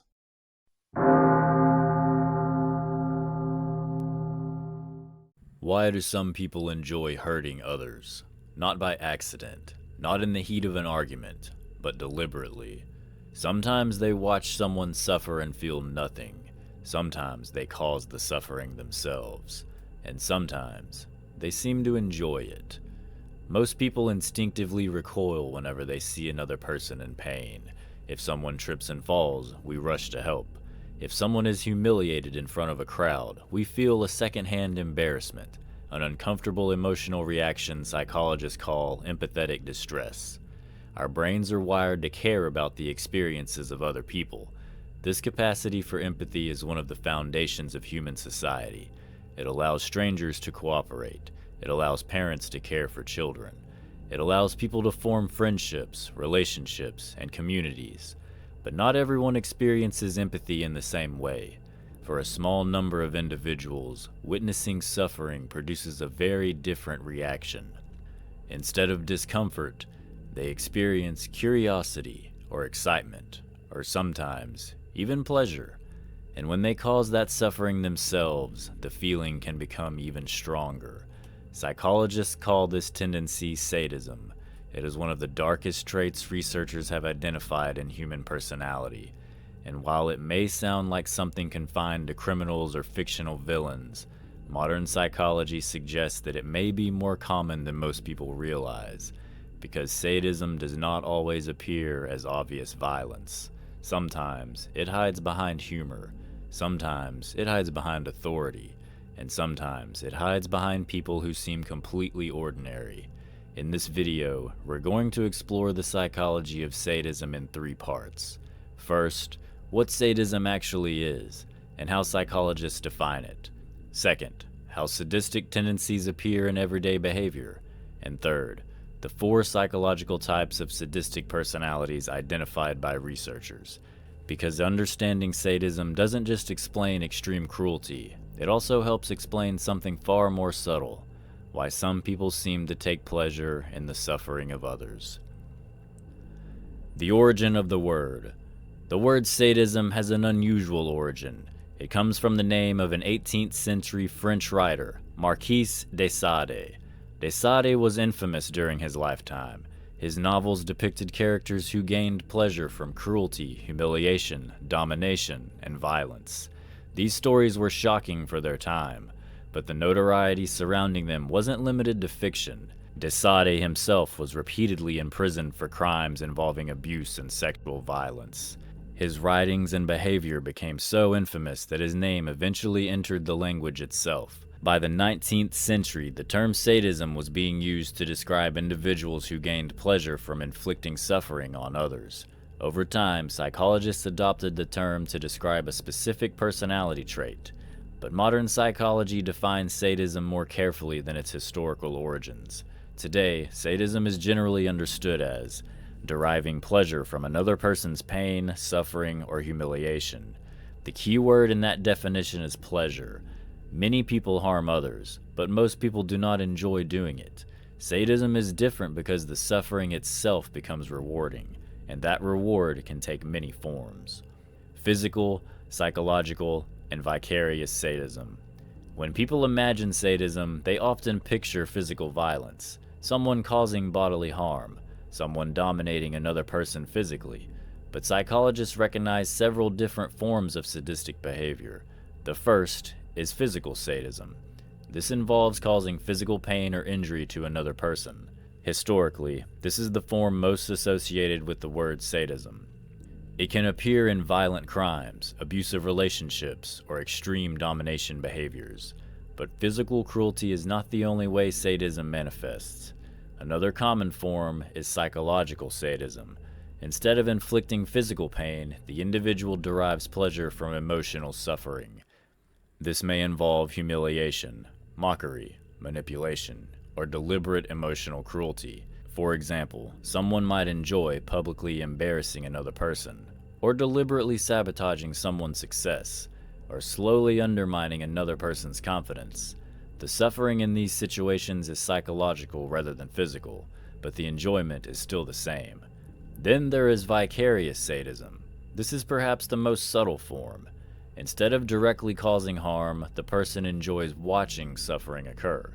This might include enjoying violent conflicts, humiliating situations, or public failures. Some individuals experience excitement when watching fights. Others take pleasure in social humiliation. Others enjoy witnessing the downfall of people they dislike. The suffering is happening to someone else, but the emotional reward is still present. Psychologists sometimes refer to these patterns collectively as everyday sadism, because they appear in ordinary environments: schools, workplaces, online communities, social groups. Sadism is not always dramatic. Sometimes it appears in quiet moments of cruelty, moments that might seem small individually, but reveal something deeper about how a person experiences the suffering of others. The spectrum of sadism. One of the most important discoveries in modern personality research is that many traits exist on a spectrum. Very few personality characteristics are completely absent or completely present. Instead, they appear in varying degrees across the population. Sadism appears to follow this same pattern. At one extreme are individuals who engage in severe cruelty or violence. At the other extreme are individuals who show extremely high empathy and compassion. Most people fall somewhere in the middle. This means that mild forms of sadistic enjoyment may exist in more people than we expect. For example, researchers have found that some individuals report mild pleasure when watching aggressive sports. Others admit enjoying harsh humor that humiliates someone. Some people feel satisfaction when a rival experiences failure or embarrassment. These reactions don't necessarily mean someone is dangerously sadistic, but they do suggest that the emotional mechanisms behind sadism exist in small degrees across the population. Psychologists call these mild expressions everyday sadism. They are far less extreme than violent cruelty, but they reveal an important psychological pattern. For some individuals, another person's suffering can produce positive emotion, and once a behavior produces positive emotion, people tend to repeat it. The difference between harm and sadism. It's important to distinguish sadism from ordinary human conflict. Everyone hurts someone at some point in their lives. Arguments happen. People say things they regret. Sometimes people lash out when they feel threatened, rejected, or emotionally overwhelmed, but most of the time, those moments are followed by regret. A person realizes they went too far. They feel guilt. They try to repair the damage, and they attempt to avoid repeating the behavior. This pattern reflects something psychologists call moral emotions. Emotions like guilt, shame, and empathy help regulate social behavior. They prevent small conflicts from turning into cruelty. Sadistic personalities tend to respond differently. Instead of guilt, they may feel satisfaction. Instead of empathy, they may feel indifference. Instead of avoiding the behavior in the future, they may repeat it. The difference in emotional response is one of the clearest markers psychologists use to distinguish ordinary aggression from sadism, because sadism is not simply about harming someone, it is about enjoying the harm itself. The dark personality traits. In recent decades, psychologists studying personality began to notice something interesting. Certain socially harmful personality traits often appear together. Individuals who show one dark trait frequently show others as well. Originally, researchers focused on 3 traits that appeared closely related. They called this group the Dark Triad. The Dark Triad includes psychopathy, narcissism, and Machiavellianism. Psychopathy involves emotional coldness, impulsivity, and a lack of remorse.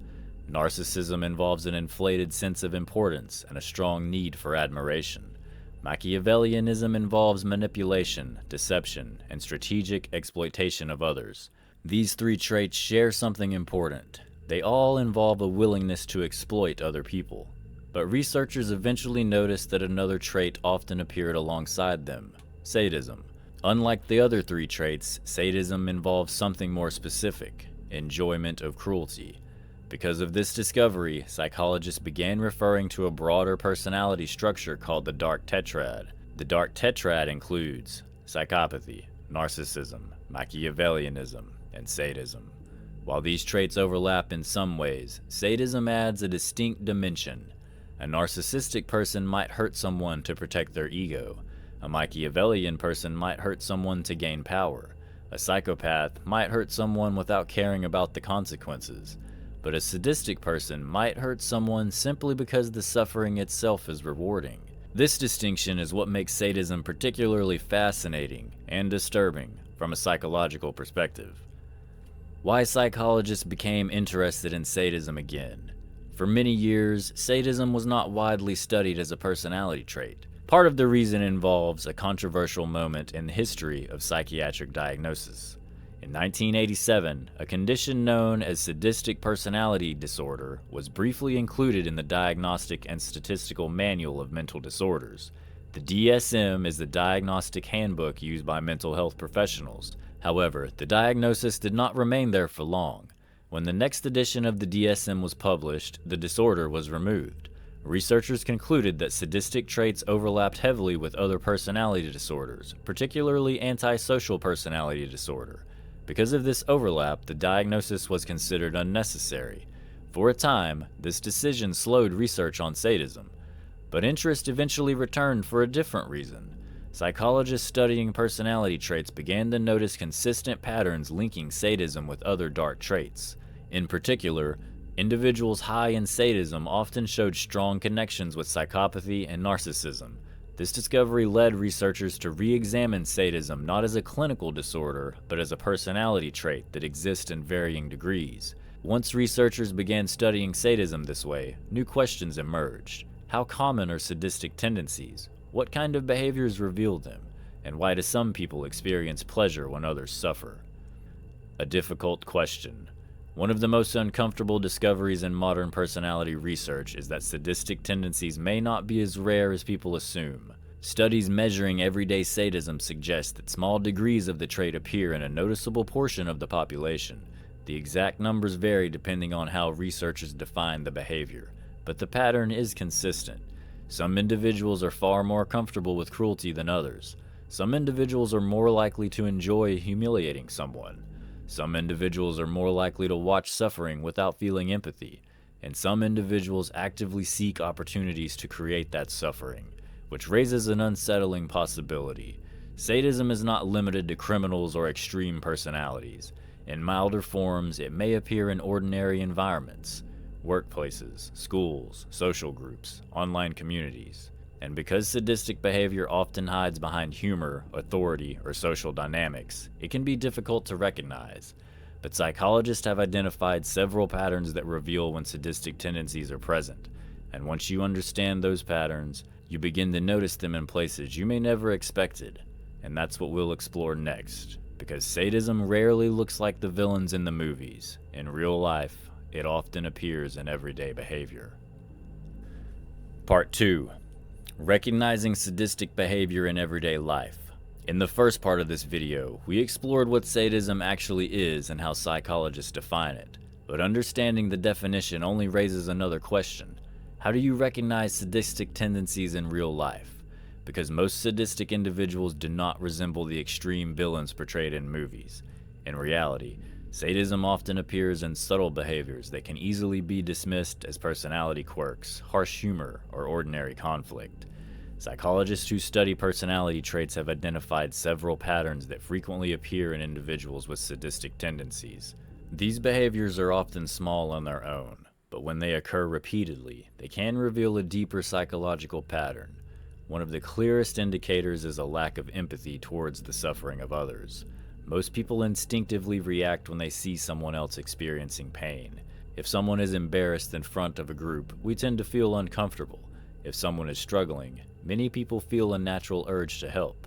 But individuals with sadistic tendencies may experience something very different. Instead of discomfort, they may feel curiosity. Instead of sympathy, they may feel amusement. And in some cases, they may deliberately attempt to make the situation worse.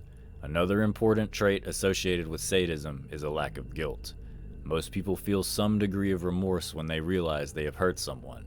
Even if the harm was unintentional, feelings like guilt or regret usually appear afterward. These emotions play an important role in maintaining healthy relationships. They encourage people to apologize, repair damage, and change their behavior in the future. Sadistic personalities often respond differently.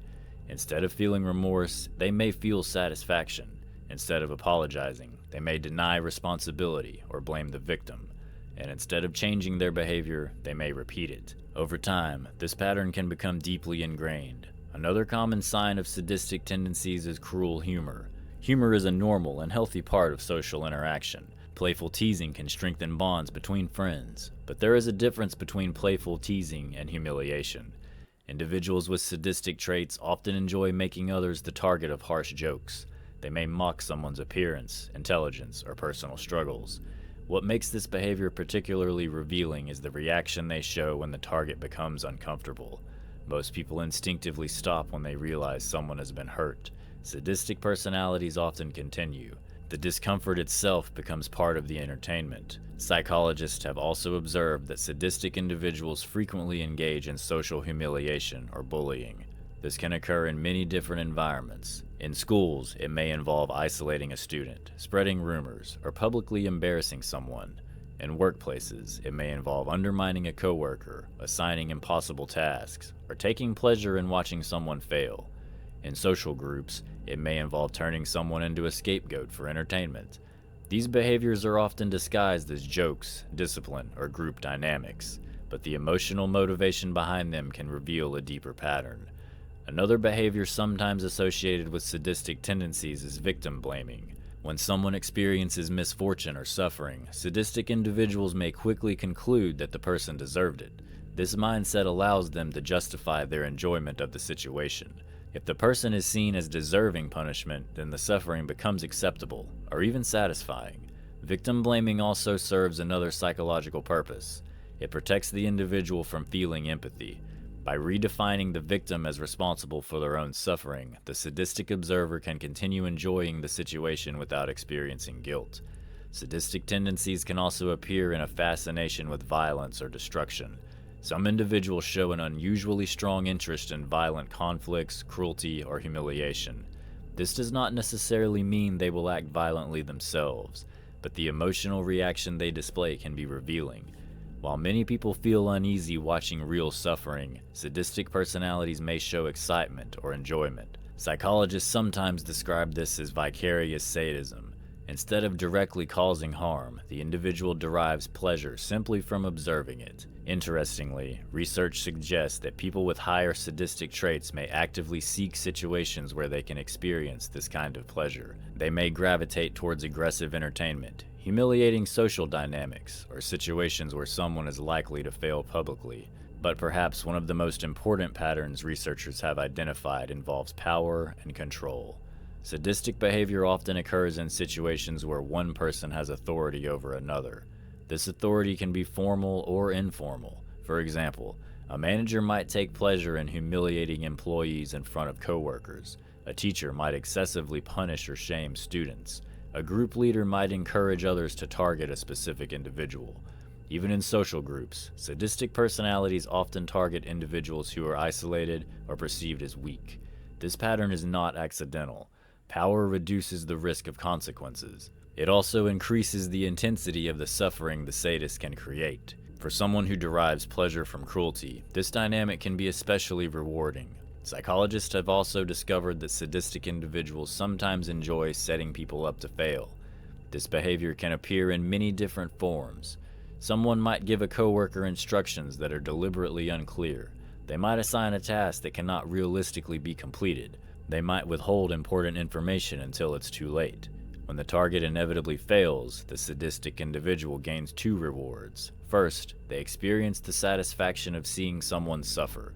Second, they gain the opportunity to criticize, punish, or humiliate the target. In many cases, the victim may not even realize they were deliberately sabotaged. Another important concept that helps explain sadistic behavior is something psychologists call moral disengagement. Moral disengagement refers to the psychological progress by which people justify harmful actions. Instead of seeing their behavior as cruel, they reinterpret it in a way that makes it seem acceptable. For example, someone might claim they are simply being honest, or they might say that the harsh treatment is necessary for discipline, or they might argue that the victim deserved what happened. These rationalizations allow harmful behavior to continue without triggering feelings of guilt. Over time, moral disengagement can make cruelty feel normal, and when cruelty becomes normalized, sadistic tendencies can grow stronger. One of the most striking demonstrations of everyday sadism appeared in a psychological experiment designed to observe how people behave when given the opportunity to harm something. Participants in the study were offered several unpleasant tasks to complete. Some could assist with boring administrative work. Others had to clean dirty toilets. But one option involved something very different. Participants could place live insects into a device that appeared to grind them up. Unknown to the participants, the machine did not actually harm the insects. It was designed only to simulate the experience. The goal of the experiment was to observe whether individuals would choose to harm the insects when given the opportunity. The results were revealing. Participants who scored higher on personality measures of sadism were far more likely to choose the task involving the insects. Some even reported enjoying it. The study suggested that individuals with sadistic tendencies may actively seek opportunities to cause harm when the situation allows it. What makes this finding especially important is that the participants were not criminals or violent offenders. They were ordinary volunteers participating in a psychological study. This illustrates an uncomfortable reality. Sadistic tendencies do not always appear in extreme forms. Sometimes they appear in subtle behaviors that can go easily unnoticed. Small moments of cruelty, small pleasures taken in the suffering of others. Individually, these moments may seem insignificant, but when they appear consistently, they can reveal something deeper about a person's relationship to empathy and power. And as researchers have continued to study sadism, they have discovered that not all sadistic personalities behave the same way. Some operate quietly and indirectly, others are openly aggressive. Some justify their cruelty as discipline or justice, others explode in a sudden burst of rage. In fact, one personality psychologist proposed that sadistic individuals can be divided into 4 distinct types.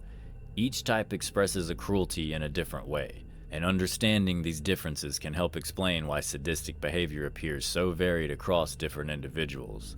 In the final part of this video, we'll explore those 4 psychological subtypes of sadism and how each one operates, because once you understand these patterns, you begin to recognize something surprising. Sadistic behavior doesn't always look the same, but the psychological motivations behind it often follow the same disturbing logic. Part 3.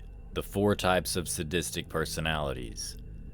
The personality psychologist Theodore Millon proposed that sadistic personalities can be divided into 4 distinct subtypes. Each type shares the same underlying tendency to derive satisfaction from the suffering of others, but the way that satisfaction is expressed can look very different depending on the individual. Understanding these 4 patterns helps explain why sadistic behavior can appear in such different forms across social environments. And in many cases, recognizing these patterns can make subtle forms of cruelty much easier to identify. The first subtype is what Millon called spineless sadism. Despite the cruelty involved, this type is often deeply insecure. Spineless sadists rarely target people who are capable of defending themselves. Instead, they focus on individuals they perceive as weaker, more vulnerable, or socially isolated. Their behavior often depends heavily on the protection of a group. For example, a spineless sadist may ridicule someone when surrounded by friends or coworkers, but when alone with the same person, their confidence disappears. In many cases, they rely on others to carry out the aggression for them. They might spread rumors about someone in order to provoke conflict. They might manipulate a stronger individual into confronting the target, and then they might step back and watch the consequences unfold. This indirect style of cruelty allows them to experience the emotional reward of someone else's suffering while avoiding personal risk. Because their behavior is often subtle and manipulative, spineless sadists can be difficult to recognize. They may present themselves as quiet, harmless, or even sympathetic, but beneath that appearance lies a pattern of exploiting vulnerable individuals to boost their own sense of power. Psychologists sometimes observe similarities between this type of sadism and certain forms of covert narcissism. In both cases, insecurity and resentment may drive behaviors designed to elevate the self by degrading others. The second subtype is tyrannical sadism. Unlike the spineless sadist, the tyrannical sadist is openly aggressive. This type derives satisfaction from domination and intimidation. Where the spineless sadist manipulates others to carry out cruelty, the tyrannical sadist often inflicts it directly. Their behavior may include verbal abuse, threats, physical aggression, or the deliberate destruction of property. They often enjoy seeing fear in people around them. The emotional response of their target, fear, humiliation, submission, becomes a source of gratification. Tyrannical sadists often cultivate a reputation for being harsh or intimidating. In some environments, this reputation can provide them with a form of social power. People may avoid confronting them simply to prevent conflict. Over time, this lack of resistance can reinforce their behavior. Because their cruelty produces results, people comply, people withdraw, people avoid challenging them. In their minds, this confirms their sense of dominance, but the emotional motivation behind the behavior remains the same.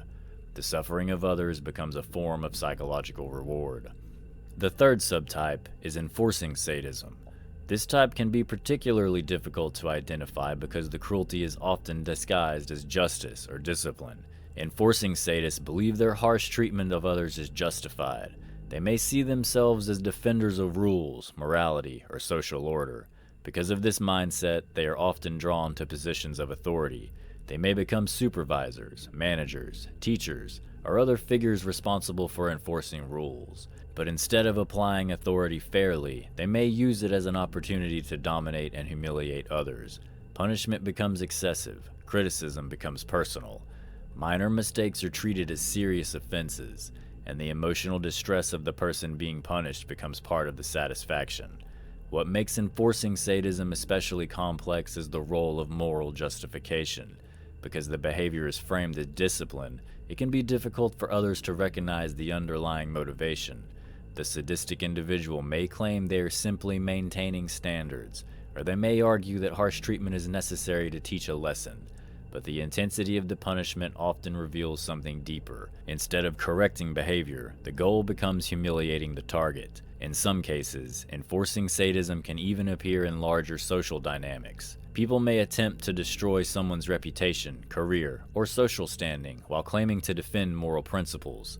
The cruelty becomes justified by ideology, and because it appears morally righteous, it can attract support from others who share the same beliefs. The final subtype is explosive sadism. Unlike the other forms, explosive sadism is often driven by intense emotional reactions. These individuals may experience strong feelings of resentment, humiliation, or frustration. Over time, these emotions build underneath the surface. Eventually, they erupt into sudden bursts of anger. During these episodes, the individual may lash out verbally or physically. The aggression may seem disproportionate to the situation. A minor disagreement might trigger an extreme reaction. A small criticism might provoke an outburst of rage. In the moment, inflicting pain on others can feel like a release. The aggression temporarily relieves the internal tension they have been carrying.